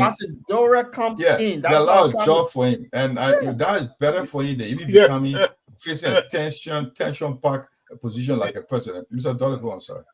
Yeah. And see, Jimmy, as you said, one thing people fail to realize on Joe Weah is this thing here. Joe Weah don't like to see anybody come in his sport life that from my observation, is very, very jealous in such of behavior. Because if you were somebody who were not jealous of people, you could have promoted because he had a potential to bring in.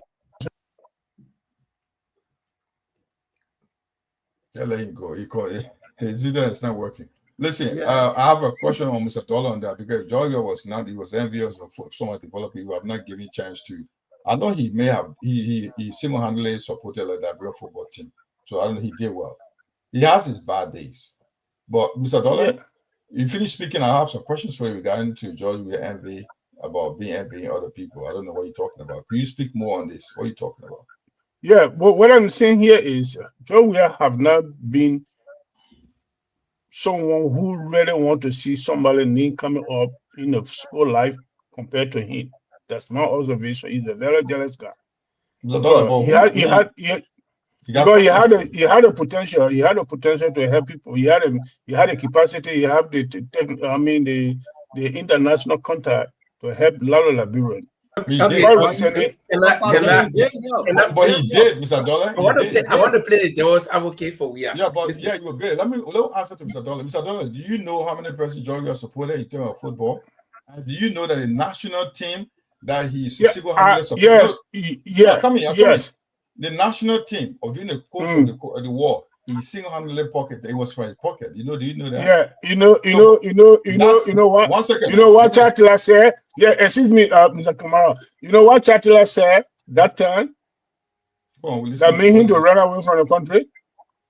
No, but he said he made what ambition. He wanted to become a president. That's not the point. And he did. No. So he wanted to be president. That's why he was doing all that muscle. Mr. Dollar, let's be clear here. This man, they know, man, he running after something. That's why he's doing this. Mr. Dollar, there's no Liberia single-handedly handled the national team. He did. He put up a football club called Junior Professional Liberia. He did.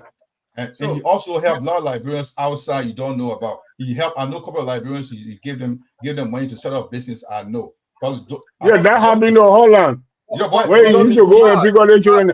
Mr. Dollar. Listen, Salisa Diba, he found a way for we had to play in Paris. He found a way. They've got a working playing here in Arsenal. He supported. It was through a recommendation. Chris, all right. So what are you talking about here, Mr. Dollar? I mean, we all may not have it. We may not like him or for some personal reason, but let's be honest. Let's put where facts are. George Weah may not perform well as a president, but he did some great things. Let's see. And this is where I want to play the devil's advocate also supporting Jima here. But only, you know, there is this concept about people in Liberia. People always say, oh, the person rich, is not helping the other people. Ask yourself, how did that person get rich? Who helped we are to go up? Who helped we are? Nobody helped we are. We are play football like the other people. Okay. Go pay way for him. Who? The connecting. Who? The connecting. Who connected him? Who connected him? Who connected him? The coach from Cameroon came and saw the way he was performing and they started promoting and taking to Cameroon. They were so the same coach our ball close when the other player they were playing, our ball close. because they were not performing well. Credit. We may not have taken money from a package to give it to people physically out, but we are sponsoring people. And then the thing here is we are himself struggle to go up there. When you're in Liberia, you're policeman. It was not easy. We all making it from here to more. But God bless you, can't hear. So somebody will say, oh, look at patrolling to that place that you come from Bangapong country. Not helping nobody to go there. See, people don't understand. Try your best. We have top people. We have people playing in Europe here. Even if he didn't bring them personally, but they play. What did the people do? Salinsa who started shining long time before we are. When in your time. When your time to shine, God bless you, it can happen. So you see. But go on. He's not a guy that I know of. I don't know. He doesn't know me personally. He's not a person that I know of that will boast of what he do for people. I don't think he's that kind of person. I don't think he is it. He's not that person. People who go around and brag too much of the good they do for people. I mean, he may have his dark days. He might have the wrong things he did that people don't like. But he's a guy. He's a legend. Let's give him the honor. He's a legend. Something happened here. This guy, this Nelson Michael guy, he came on the show for me. Everything I say, why you have to respond to him? Can you leave Michael? Why you keep attacking me? Yeah, leave him. He has a right. That's on the public platform now. Leave the man alone, please. Yeah. Concentrate what you're doing here. This is the thing. You know, Yeah. let me see what Can we flow? Yeah, let me see what you then we can move forward.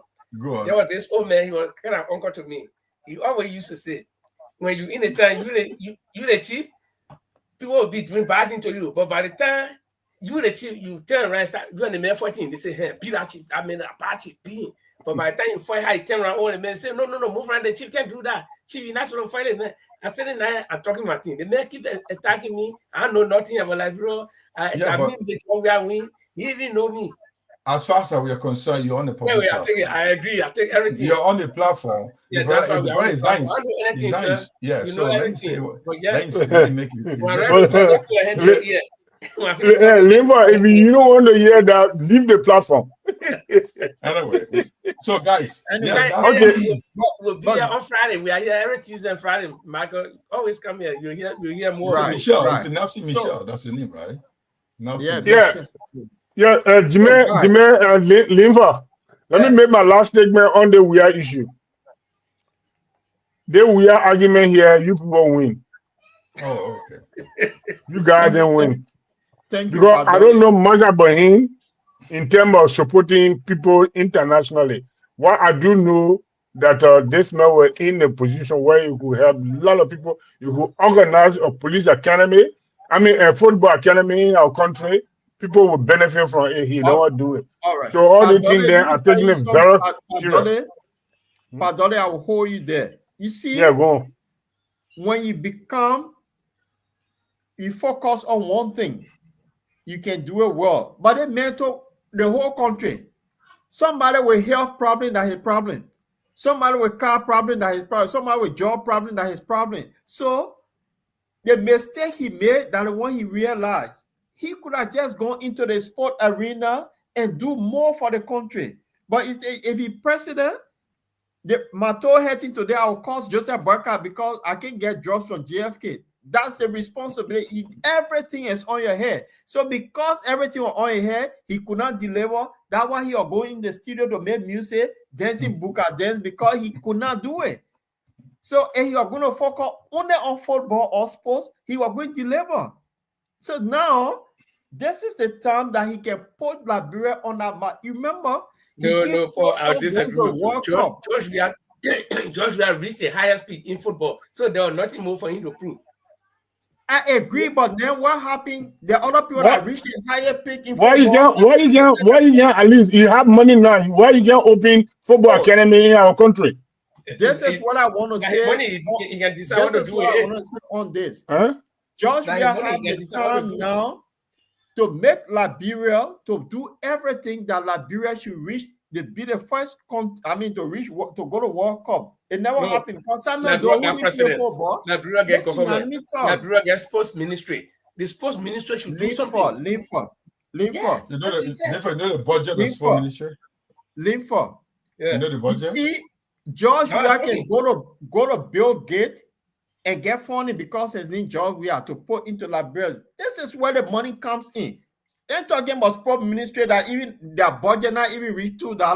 That the people I don't think it reach $1 million. I don't think so. That's the point depending on. Okay, but the sport money they can get. What they can do it? They sit and they eat all. They put oil in that.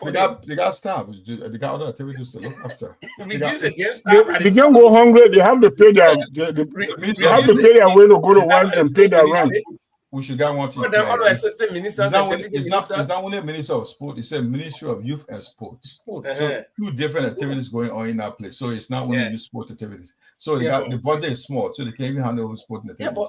That's what the government knows that sports can bring in money. They should prioritize it. But our government, why you pay lawmakers that huge amount of money and give the benefit back for them in 9 years time, 2-3 different times, but then you look at the youth that's supposed to be the future leaders. You neglect and get them peanut money. But it's nothing strange in Liberia. It has been our culture all along. Okay, so it's nothing strange. And George, you see, today you're making me to be like George, you are supporter. Because me, I learned to stand for if George did well, why can't you speak the truth? He did well in certain area, he did not do well in certain area. That's amazing. So one of the areas he didn't do well is to open academy in our country. Many people to benefit from. Guys, let's transition quickly. Let's transition because I want to say Mr. Dollar quickly to let you know. Georgia did not open sport academy, but he opened sports center around like I think Monrovia, other part of Liberia. yeah, If you have visited Liberia recently, that's one of the beautiful things. It keeps people out of trouble. Kids, young people are there. If you go around the behind the executive mansion, that park is beautiful. Where the fish market is beautiful. Other area, other communities. He put up. That's not only his own personal property. Liberians are benefiting from that as well. Yeah. Look, Georgia, probably like his first time as president was a challenge for him. I guess if you get in the second chance, you do better than what he did in the first time. I think that's my. No, but you're not coming anymore. Let him go somewhere else. He have known that with the mistakes he made. Again, you don't know whether the person you think can replace Georgia to do better will do better. So this is where Liberian people have been catching at time, waiting for this Messiah to come to change the situation, but we cannot find this Messiah. There's no Messiah. Listen, they come an example. I differ with you. We found a Messiah. We have Omer Baka that served in the closer to the presidency, the last person to leave the room. This man get 50-year experience. He know how the labyrinthine work. We put him there. So Liberia is doing the right thing. So what are you talking about here? Okay. You see, one thing I want to, before we leave out the sport thing, I want to say something. Is there what we're talking about? Like we'll get there. It's all like we're going to bring in Nigeria, a neighboring country, not a neighboring country. The giant African up to present and just struggling with all these about greed, politics, and stuff. And this is what holding us in Liberia. If you, I was chatting with somebody online today, or attacking a company called Zoomline coming to Liberia to looking for contract when they were buying Liberia for 2 years. Zoomline. These are the guys that are really hate to our people, labor. They are all the labor challenges, labor abuses, and stuff like that, and they're corrupt. Now, the question is, Ghanaians are fighting. I'm not against it as an African. They are fighting to get contract in Liberia. We got qualified Liberian company. They may not have the money, the financial, but they have the training, their skill set. They have the quality, they qualify the educational skills to take those responsibilities. They can bring in money. The company that have the money. But now, this is what happened to Liberia. We sell ourselves out to people that don't have the money. We just take the money for the benefit of ourselves.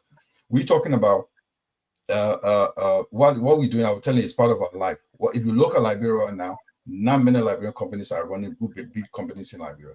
We were looking at industrial companies in Liberia right now that have 1.some more billion in Liberia. They are all foreign companies. There's no one single Liberian company. I don't want to believe that a Liberian company did not apply for it. They did. But the problem did not give the chance to get a problem. To get in the contract.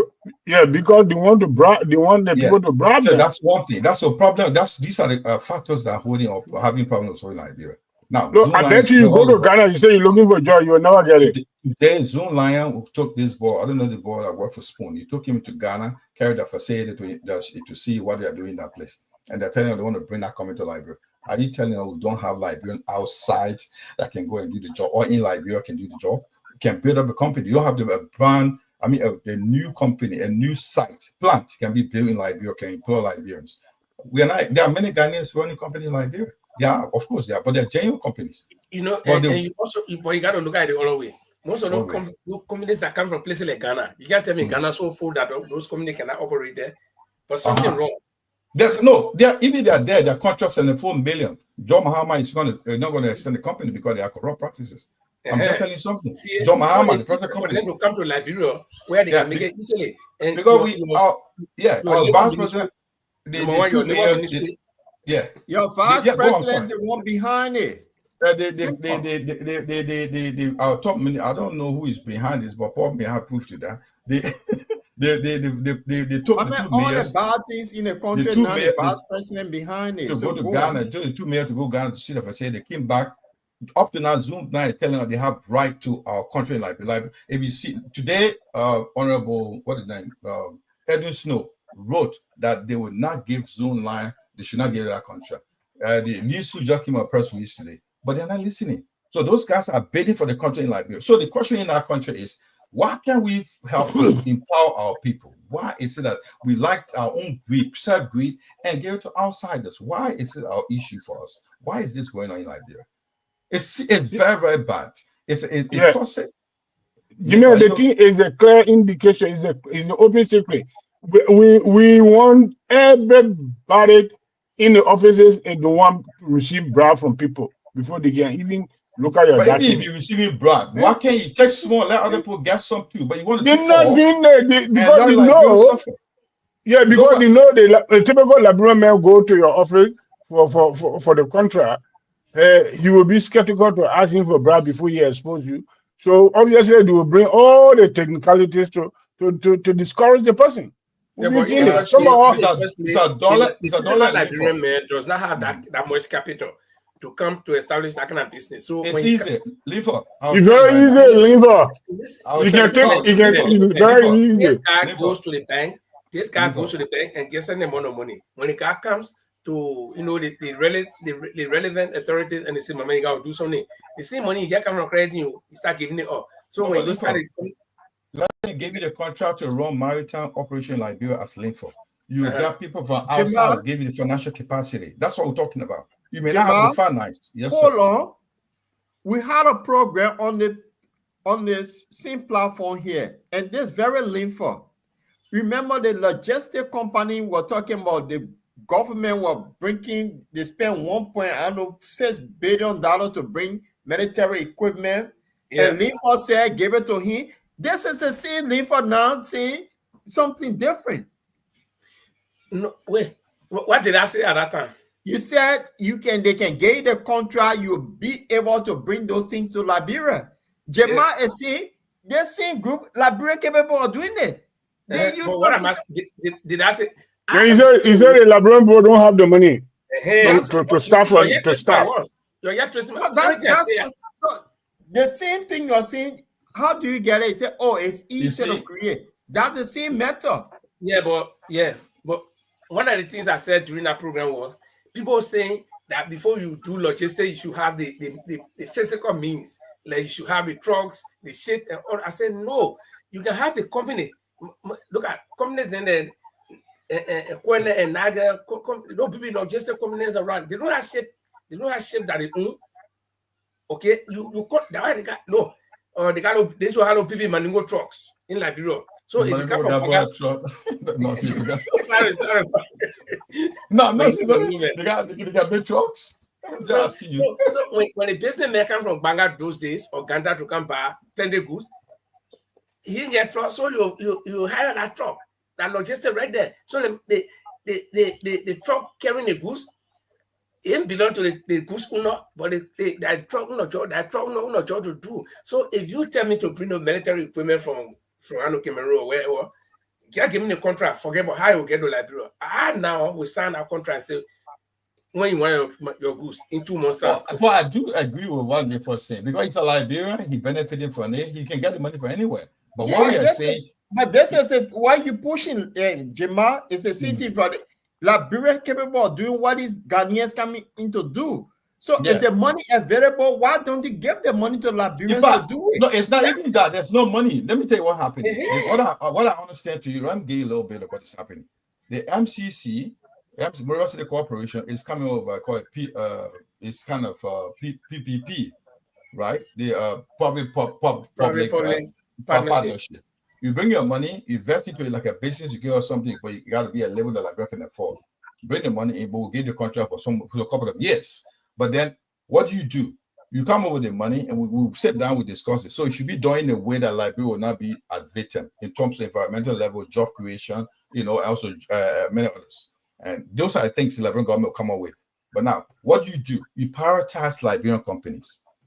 That's what we are saying. They are not priority. Companies that are dying for that job, only 1 or 2 are Liberia. The rest of the people that came on the short list, they don't even have a local company in Liberia. They don't have. And they are contesting, they're on the short list to win that contract. Zoom Lion CEO was on phone. He said they want work with Liberia, but they don't have a local company. How you got to that level, to a short list, to the last part? You don't even have a partner in Liberia. You're telling me if you get a contract before you start a company in Liberia. Is that an insult to our intelligence? But you remember this girl called Fanta Kamara. Well, Fanta Kamara was on spoon. She vowed for this thing in 2013. She don't know what the other Liberia on our country, they wanted our contract. They gave them. She was on a policy on the Liberian contract. But the issue is not the money. The issue is let me explain. Look, you will not get a job in Ghana. I'm telling you. whether you like it or not, I mean, it sounds so nationalistic here, but Ghanaian will not give you the job. Exactly. Except they will not give you the job. Yeah, but the problem with us Liberians is that we are not nationalistic. We, and I hate to hear the nonsense. People always say investor, foreign investor. No, investment is different from extraction. You got people coming to take your iron ore, you call them investors. You got people coming taking your gold and carrying it, and you getting chicken change, you call them investor. Investor is this guy who come from elsewhere with a bunch of money, and he put it in your country. Then he giving your people job, and when that one guy who bring 1 or 2 excavator, he digging all the gold, then he only pay you. He will go. He say more for it. He say $10. Say I can give. Look at what came out. It's like King Joe, where they got the Turkish company running diamond mines. Yeah, King Joe. Yeah. They're taking diamonds from that area. The road to that particular industrial site or industrial plant is very bad. If you ask the civil society group in that county, they're complaining that the people are not employed. In fact, the coke in that area, in that industry, is from Turkey. Most of the jobs are given whether they're Turkish people coming from Turkey to bring and do the job. Liberians, Cape Martinians in our place are not getting job. They're not getting better. So, and what they are doing, well, I don't know how they sound the country. They are picking, when they dig that goes or down whatever they dig, it's airlifted in helicopter to Sierra Leone. It's not passing through our mainland. So whatever they're doing in that country is too much. So, gentlemen, listen, what is happening? What is wrong with us? What is wrong with us? We cannot empower our own people. What is wrong with us? Is that not greed? We're saying, yeah, we must wake up. No, you see, to be when people start saying this good for nothing government then should be removed and replaced with some radical people, they will say these are troublemakers. You will hear statement come from all angles. They say troublemaker, they're trying to bring trouble in our country. But when they're not doing anything good for the nation, they're not doing anything good for the people. People are suffering, dying slowly. The moment you come. I did not know that the Liberia could have electricity for 3 months, non-stop electricity. I didn't know that. I did not know since, I probably you guys know in the 80s or 70s when there was Toba government all the time. Oh, my man, look, Jamal, you're behind time. You're young people there, you're behind time. We used to roam around Monrovia 3 a.m. in the morning. There was street lights, there were traffic lights, there was lights throughout. My friend, who were just enjoying curry. Let me tell you. So this is as early as 13 years old. I used to have my willow market in Monrovia. I was living on the papa for no exactly my location. I had that willow market. This Paul right to the junction there and pastor community. They have some necklace they call African Shrine. I'll go to African Shrine that around 8 o'clock. I know it not kicking. Then I walk. I go to Crown Hill Cinema. I sell small. One fat guy should be at the gate. I can get one cigarette, put me inside. I go sell inside cinema small account. Then I go to Gabriel. Way around like when show over now. The 12 o'clock, 1 o'clock, 2 o'clock in the morning. I start coming. That will market is totally empty. I'll take a pull on my hair, start walking. Ocha, taking your Ocha, walking in the streets of Montreal. You're not scared. You're not looking all sort of because nobody, you can't find anybody in the street those days. Nobody looking for you to kill you. Liberia was safe, correct everywhere. I knew all the small circle from Broad Street, anywhere in town. The people I don't know well that across the bridge, but Central Monrovia, my friend, those days you can time I know we're looking for alley, we're couple, and all the small things you can think about. See, but now you walk in Liberia, whether you grow or man, even in the show man walking the street, you looking behind, and that's safe. Jamal, the thing it was so sweet. It was good. We'll go talent show. We come in 4 o'clock in the morning. Yeah. Electricity everywhere. Yeah, but my point. That's the kind of Liberia we've been talking about. My point I'm raising here, guys. After the war, when we got the war, we did not know they're going to have constant electricity. I mean, up to recently, we have constant electricity in Monrovia. I don't know other part of Liberia. But we talk about. There's a question for you. There's a greed here. Like Universal Liberia, other universities. Who are attacking me? Other universities. Jamal Flo, please. There are other universities, other technical schools in Liberia. Let's talk about the future of Liberia, gentlemen. It's not about that. This guy, we are here. The guy can say anything they want to say to us, except so my point is this: if you look at I'm not talking people in the diaspora, Liberia itself.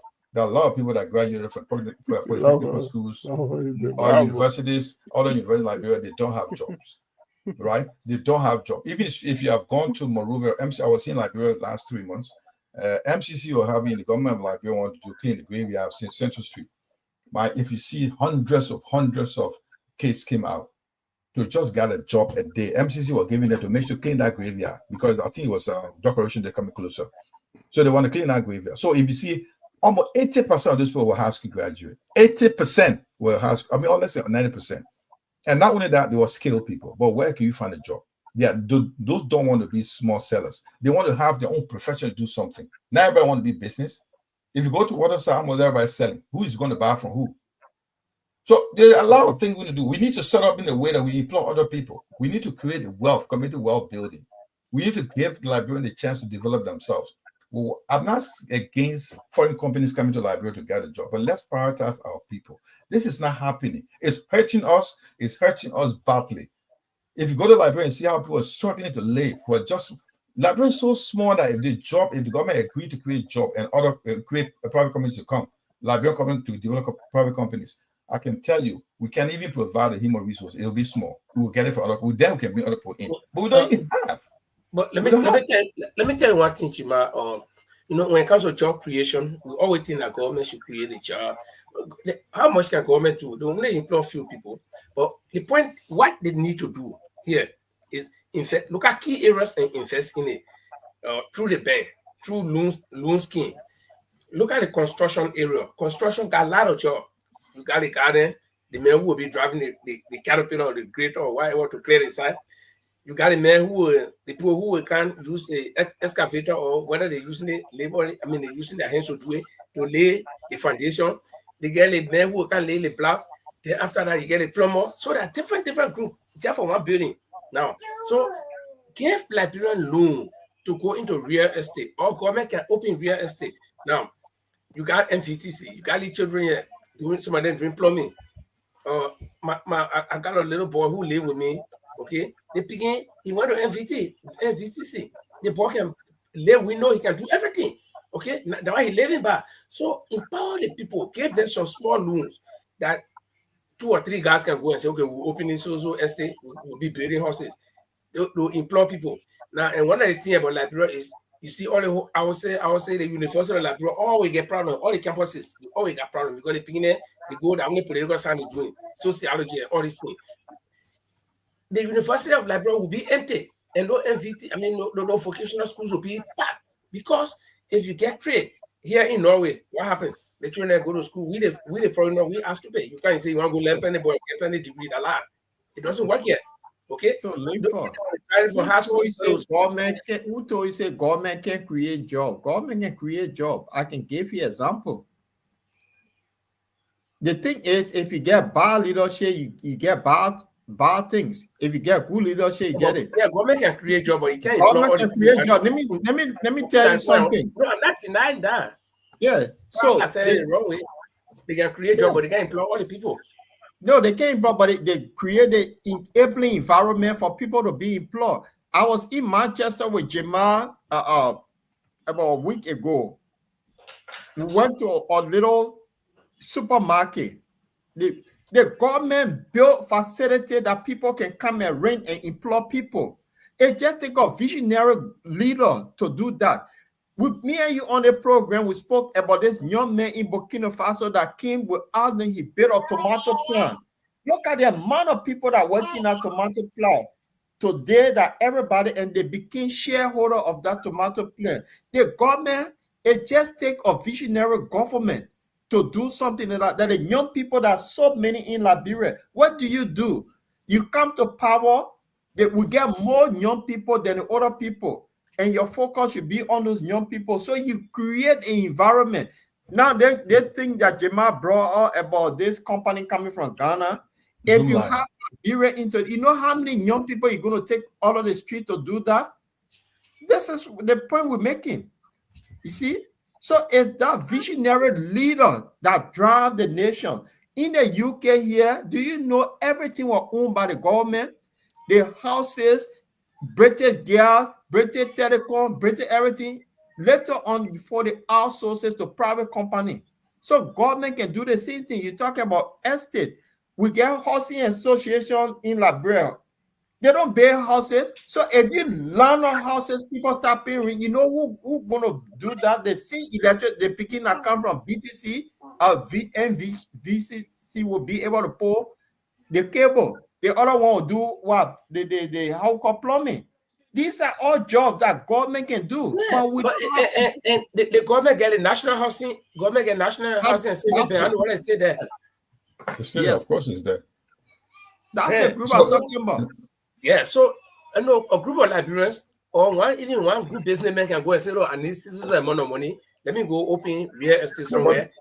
Yeah, they do. In fact, they don't encourage them. We all saying the same thing. For what they do, you go now, like you now in Norway, right?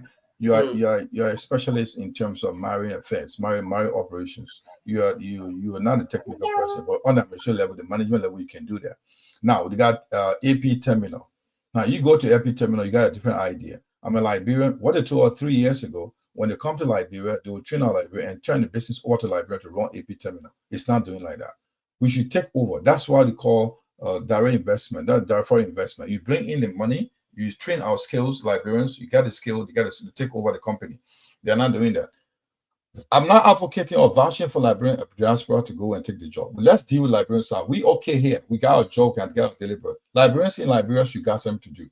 Those who want to do in business, like Paul made a statement, the enabling environment must be created. Give those who want to build a society. If you take a business, the first man you're going to meet at the Ministry of Foreign Affairs or Ministry of Commerce, whatever the ministry is, what you get for me? What do you mean there for me? I got 10%, 5%, I want more money. This is the first thing. If you put up front, they want you to influence your money first before you get the chance. They're not looking at the future. The greed has caused a problem for that country. Liberia is so small, my brother, it's so small in terms of population that if a genuine leadership, a visionary leader is in that country, less than 3 years, we'll not worry about it. We'll be bringing people from outside to get a job, to take over a job. I'm telling you, if they really do the job well, we'll be running out of people to do our job. We'll be inviting in foreigners to get them permit to work if we do it well. I'm just something because we are small. We got a lot of things to do in our country. Everybody got a job. Everybody look.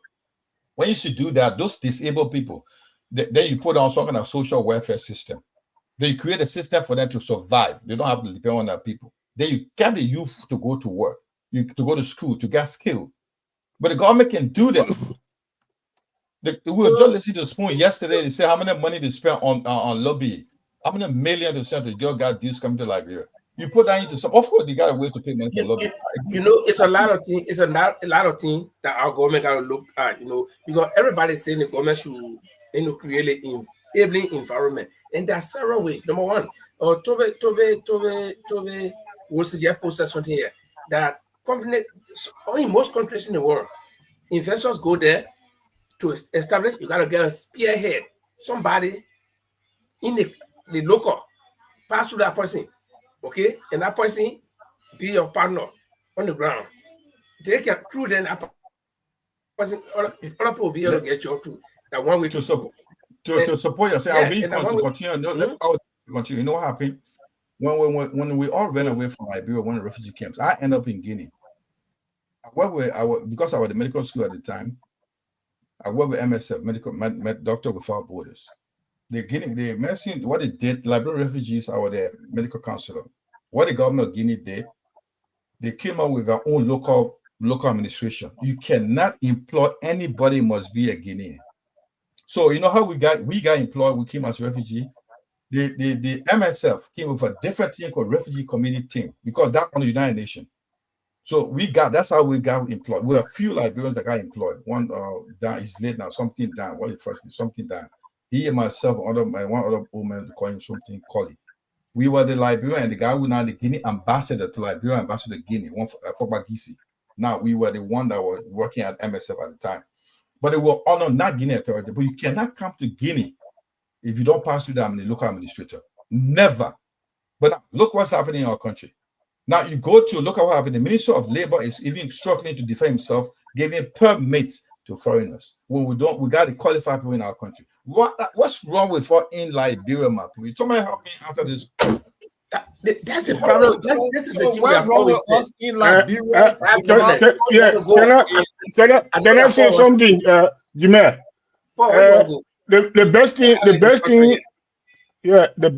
The best option to our problem right now is what happened to Ghana when Jerry Rawlings came into power.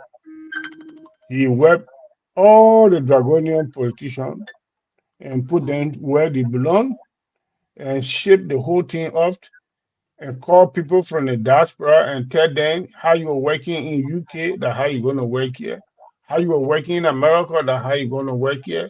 You see what happened to those that were here missed about and what happened to them. So you should be aware of that. I think that's one of the best way for Liberia right now. I've been to every single major town in that country when I was in the government. That country is extremely rich, Paul. If you don't know, that country they call Liberia is rich. We can able to feed ourselves in every capacity. But we need somebody who will be able to be open the avenue for the Liberian to function effectively and to be a decisive leader. And right now we need a good manager.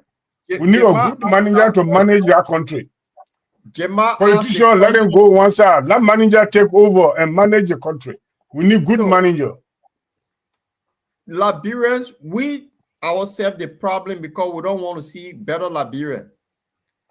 Why am I saying this? 2023 election, you had top notch within there. The people didn't want them. This is the problem. And now you bring somebody who they said, oh, the person with the most governmental experience in Liberia. When they say governmental experience, that means you must know how to steal. So the Liberians for themselves decide to pull people who can steal into government, and then they expect you will not get it. That is the bottom line of the whole thing. People, we don't listen to what people get to say, but we only listen to people who spread propagandas and lies that the people will listen to. And then at the end of the day, we say, what kind of government we have? But we refuse, even they having election, people don't have debate for them to sell their idea to say, if you give me the opportunity, this is what I would do. But it will be no. They will come up with all sort of lies, promote some criminal. When a criminal get in, we go nowhere. This is why, and every time the population is growing. You know, before I left Liberia, the population was 1.5 million people. Today, that's 6 million people in just a short period of time. You see, and as the population grows, if you can't work it out, you're not going to go nowhere. We'll just be struggling. And we'll end up being in Nigeria. We'll be 100,000, 100 million people. The same way people will still be complaining until that cannot come. So this is the kind of Liberia. Good leaders come, we refuse the good leaders, we pick the crooks, and then we expect change. It doesn't happen that way. Right now, what you just said, you say people don't even allow people to go on a debate to explain what they're going to do for the country. It's true. Right now, he began a taboo. When you go publicly to explain, when you go on a debate, people don't even vote for you anymore. So the politicians then believe that let me just remain on a cover, then and to be in a position where people will not know my true color, then they give me the power. That's what happening right now. You happen to Georgia, you happen to Joseph Barker. The last election, we get 6 more minutes here. I just want to say something. Liberia's problem is Liberia. You remember during the election, I supported comments based on the 5 periods that you are running, and people today crying. He said something. He said, "If you put me there, I'm a manager." The first thing is we get malaria that killing people every day in Liberia. So let's create a thing here called primary health care. I mean, he called it. That's the primary health care you're talking about. That thing that malaria, typhoid, diabetes, they'll come out in that kill people. The government it must be free. Primary health care, he called it. It must be free. The Liberians didn't listen to that, though. They didn't want to hear it. He said this, and said to be able to fund this, what we need to do, nobody should ride $80,000 car. So that money you take to ride car, we take that money and put it in healthcare. People didn't want to hear that. They label you. This is what, and he talk about this thing about ecotourism. We get plenty of young people that graduate from school, they're not doing nothing. Like John started, he called me about bringing all of these people for. They saw it, say, oh, they met talking. We got so many beautiful bees. We got, when you go to Kmart, there's a bees down there. All the discussion here is just coincide. 2 days ago, I was going to work and I was making a podcast. I was talking about all these things. You know, tourism, you know, the important thing about tourism that people don't know, you see the ear here and the eye, that the two things that can make you understand. The most sensitive part of the human being that the ear, it gets too much sense by the eyeball. You know why? The eyeball can see, but it gets sense. But the ear gets sense. Now, and we say now you're talking, anybody put on that. You muted, Linfa. You muted. Yes, I remember. I said all the discussion you coincide with a podcast that I made yesterday coming from work. You see, ecotourism or tourism as a whole, Liberia will got boku to put it that way. And why do I say so? I say we get two part of human being that can translate to your, to your body. You see the eye and the ear, but the eye stupid. The ear get too much sense. You know why? Listen to the radio. Don't see the person who talking. So when the person talking and you there doing something important, that person got to say something very important to capture attention from what you're doing to listen to him. But on the computer or on the TV, once to be there kind of say the eyeball look at in the eyeball stupid. That's why tourism make money. I've been all over the place. My brother Tove Wilson here is from Thailand. I know Thailand. I know a lot of places in Thailand. Here my son talk. Since I come from the Philippines. Can you imagine that my boy will organize a trip and we'll go on a trip? We're going to sightsee. Windmill, Paul, do you think you can pay money here to go see windmill in Holland? You ought to pay money to go see it? No. But that's the thing that people go to see. They pay money to go. Yeah. So when the windmill, we 75% in the thing, she said that I think we're going to see. I said, but and we say, she said, look, go there. People go there, they have to go stay under the pool and they're standing right under the pool and the windmill turning. They're making money. People making money. I bought t-shirt from there. They too go softly in like bro, like animal. Yeah. They get something in a place. People go there to see it. I get the t-shirt right here. That's in place. They get something like small ants here. Like, how they ants in like bro. They get plenty of them. Some very big. They put D-hole inside. You can go there and go. Stupid thing. People make money. You see, not only the tourists go to see it, but people, the business people selling water, the people selling chicken. So Liberia will get those things. Why our tourism industry people sitting there in the Ministry of Information, sitting there and never go out to identify those areas? In my own time, the place where Musa Ability is supposed to build bridge along with Taiwan Gonglo, several times connecting all somewhere to the down part of that place. They just want to find waterfall there. From the time we were born, was small children, they say people gonna die in that waterfall, and nobody died there before, but we were looking terrible. It was one Peace Corps guy who discovered that place. He asked the people who not died before. They said nobody died, but we scared of it. The guy went, he said, I'm going to join there. He can't stand people. The guy went and joined there. He roll. He went down for almost like 2-3 minutes. He came back. When the second and the third, and today, the player back can swim. Rolling waterfall. Can you imagine? We got all these beautiful things. Our people not prioritizing it. So when Mr. Kwame talk about ecotourism, now they pick it up, they go build few huts in the forest. They say, it's not only that. There are several things that involve. Because I have traveled. The Thailand, what Tove is talking about, I went to a place called Ayutthaya, where they got the largest reclining Buddha statue laying now. I went there. Just to ride elephant, I had to pay. To ride elephant for the first time in my life, I paid money to ride the elephant. Okay? They got another place that we went to, called Kanchana Buri, somewhere way on the other side. They put oil in the raft. I mean, in the speedboat, carry all us there. Then they put all the oil in the water that they put over Vietnam to get to swim. All the time, money. You see? So, but our Liberian people, when they say Ministry of Information, Cultural Affairs and Tourism, that will sit in the office, and every Thursday go repress statement. What the government doing? Nonsense. Yeah. Anyway, Anyway, guys, Get it's your 2 hours 30 minutes here. 2 hours 30 minutes. Last week we went 3 hours. We're not reaching 3 hours this time. We're gonna stop here. And Linford, we know you have a program on Thursday. You want to talk to us about our program on Thursday, so we can ask our viewers. I want to Toby and other people, Nelson, that following us today. We want to say thank you for following us. This is the Linford, before you go further, what that man was saying about me, hey my God. What we did to him?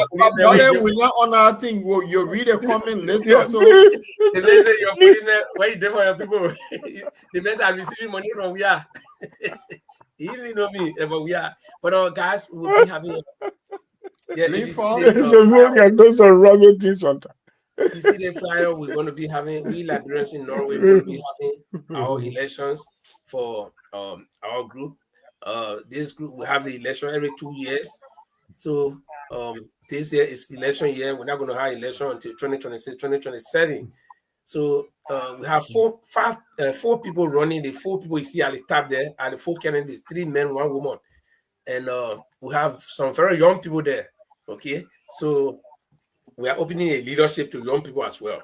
And then the 2 last people you see to the down part, they are running for financial secretary. So if you have the opportunity, we'll be hosting them to have a debate.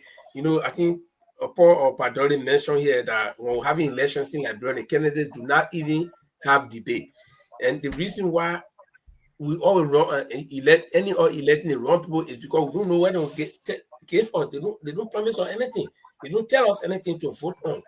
But here in Norway, we are practicing real democracy. That's why we give the people the opportunity to come here to tell their voters what they will be doing for the organization. It's going to be on Thursday, 2 days from now. It will start at 6 o'clock Liberian time, and then 8 o'clock Central European time.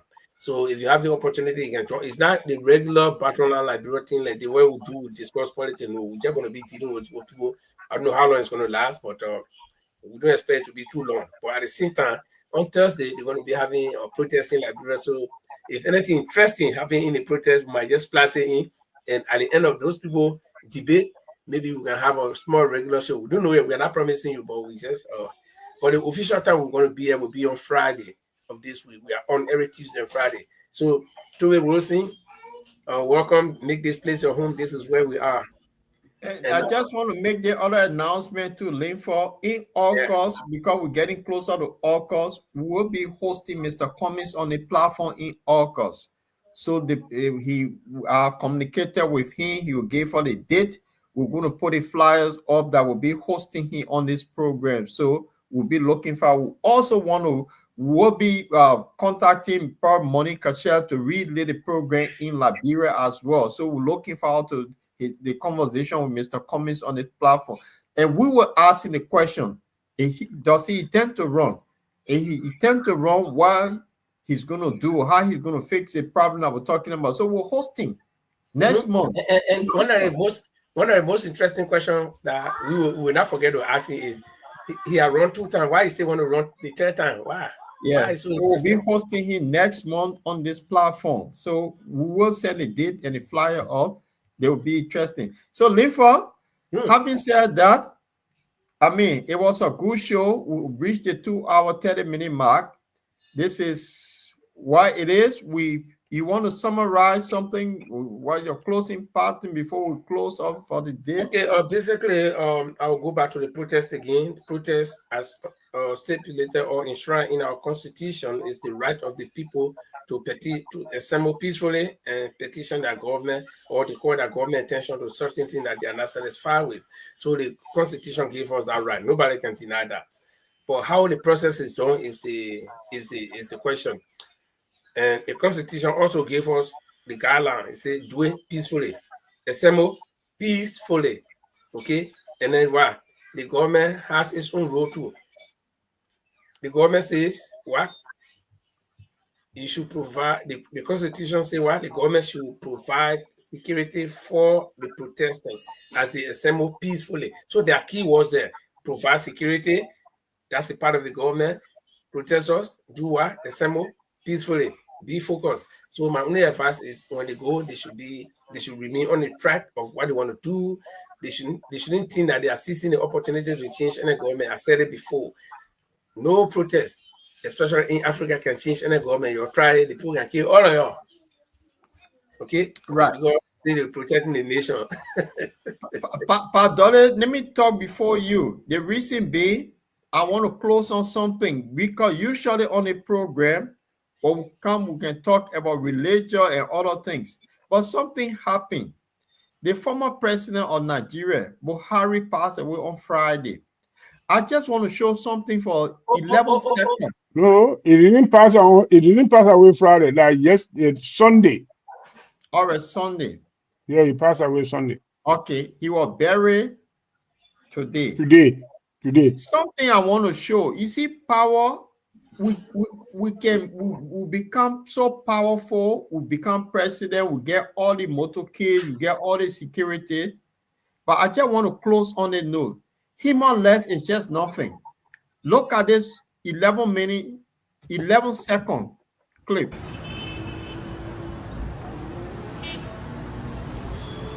What a life. What a life. Come to Papa. Look at Buhari lying over there. Nothing. So I just want to say the human life, we just need to do things the right way. From the powerful man lying down over there, what the left? I just want to say, Padre, closer up. Thank you very much. To start with that first statement, just that we the animals, God create us. We all are animals, but the human being are the sensitive animals God created, and the human being is the one that also in the common Liberian language we call frisky on God.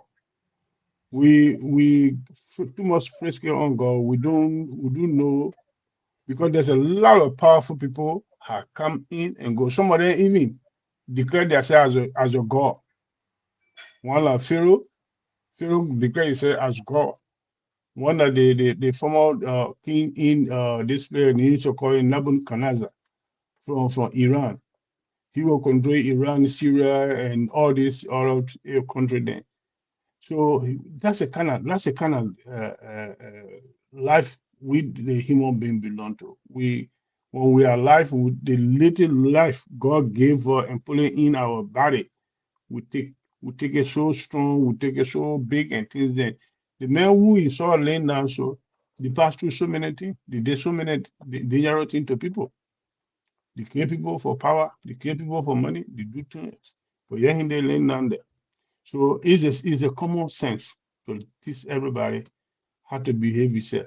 When God give you power, you must know that power will be taken away from you one way or other, one single day. That's one a day now. The life will take away from him. And one thing I know that about them, man, then I hear alone was sick in London, though. There are two. Abu Salam, Abu Bakr. Abu Salam is staying in London there, taking treatment. The two of them were there, but he just died there on Sunday. Abu Salam stayed there. So why they can't have a relevant medical center in their various country, the African leader? When they say they should remit there. And they realize that all the two of them were in London going for treatment. People that were treating them, majority of them was a Nigerian health worker, qualified health worker. So anyway, that's it. That's the end of your life. So we also know that power is nothing. You can get it today and go tomorrow. So I want to make a quick announcement. You just said that our political leader will love to come over before the party convention in Liberia in August. In August, or October. When will be the party convention in Liberia? October? Paul. He will appear in August, so we'll ask him that question. Okay. So, Okay. all right. This guy here, who also want to run for party chairmanship. He said he want to come to Bottom Tell me to wrap up. We're not going to another discussion. No. I'm not going to no discussion. I'm just giving that announcement. If we meet the approval of the administrator of Bottomland, then I So will we can send the talk it information behind to. closed door, then so we can bring it here. That's what I'm saying. So yeah. Okay. I'll leave you people. Thank you Yeah. very much. May Thank you. God be with us. You all will back on yeah. Friday. Mm. We're back here on Friday, and Linfa will be here on Thursday with a debate from Norway. You can join Linfa. We'll follow him on Thursday with the debate. It will be interesting on their leadership, and then Friday we'll be having another show. So on that note, I want to say thanks all of you for being. One thing I forgot. If I don't do this, my conscience will not serve me well. A veteran journalist, a veteran Liberian journalist just died in the United States. Max Wiley. Yeah. And, there is a strong connection between me and Max Wiley. And so, even until now, I'm trying to write a tribute, but as I write, I don't know what to write because I can write a whole book about the guy and myself. We went to the same school, we graduated from the same high school, but he went before me. He graduated from that school, from Haywood. When I went to Haywood, he was my journalism teacher, English and journalism teacher. Then after I graduated, at that time he was working with ELBC. Then when I started working with ELBC, we all working there. Then when they walking, we all got displaced across the line. He was my boss man at the radio station in Habel. And the guy and myself was so connected in so many ways. Then we went to the same church again in Monroe, the Monroe Open Power Church. So we had this connection that you said Mark William? My boss man. We go with a brother, we did everything together. We lived in the same house in Habel. We did everything together. Anything can doing everything. So and then we were on the tour, went to Banga, went to Toyota, then ended up in Monroe after the war. Before we all parted, he went back to the States, and then I was here. And did that. So a lot of people know Max Wiley from ELTV, from ELBC. So I just want to pay my public tribute to him. Since this is a media platform, if any of us fall, we got to give the person our tribute to. So on behalf of the Bottomland Library, we just want to extend our sincere condolences to the family. And I'm going to do my personal, write up about the life of Max and myself, how I see him, and through the mirrors of memory. So I'll be doing that, but I'm still out of word. When I work today, I received the news. I became so confused because when it just came to me, man, I'm not talking about friend. I'm talking about somebody who did everything together. But that's it. Our condolences to you too and the family, because this is your my condolence to the family. Mm-hmm. Thanks for breaking that news here, man. It's sad. Yeah. So anyway, so we're back here on Friday, but Linfa will be here on Thursday with the debate. We will be following the show, and then we're back here on Friday for another edition. So I just want to say on that note, we'll say good night and see you all back here on the Great Friday. This will take us home. Good night, guys. All right. Good night. Boy. If we're pregnant, speak up. Only records,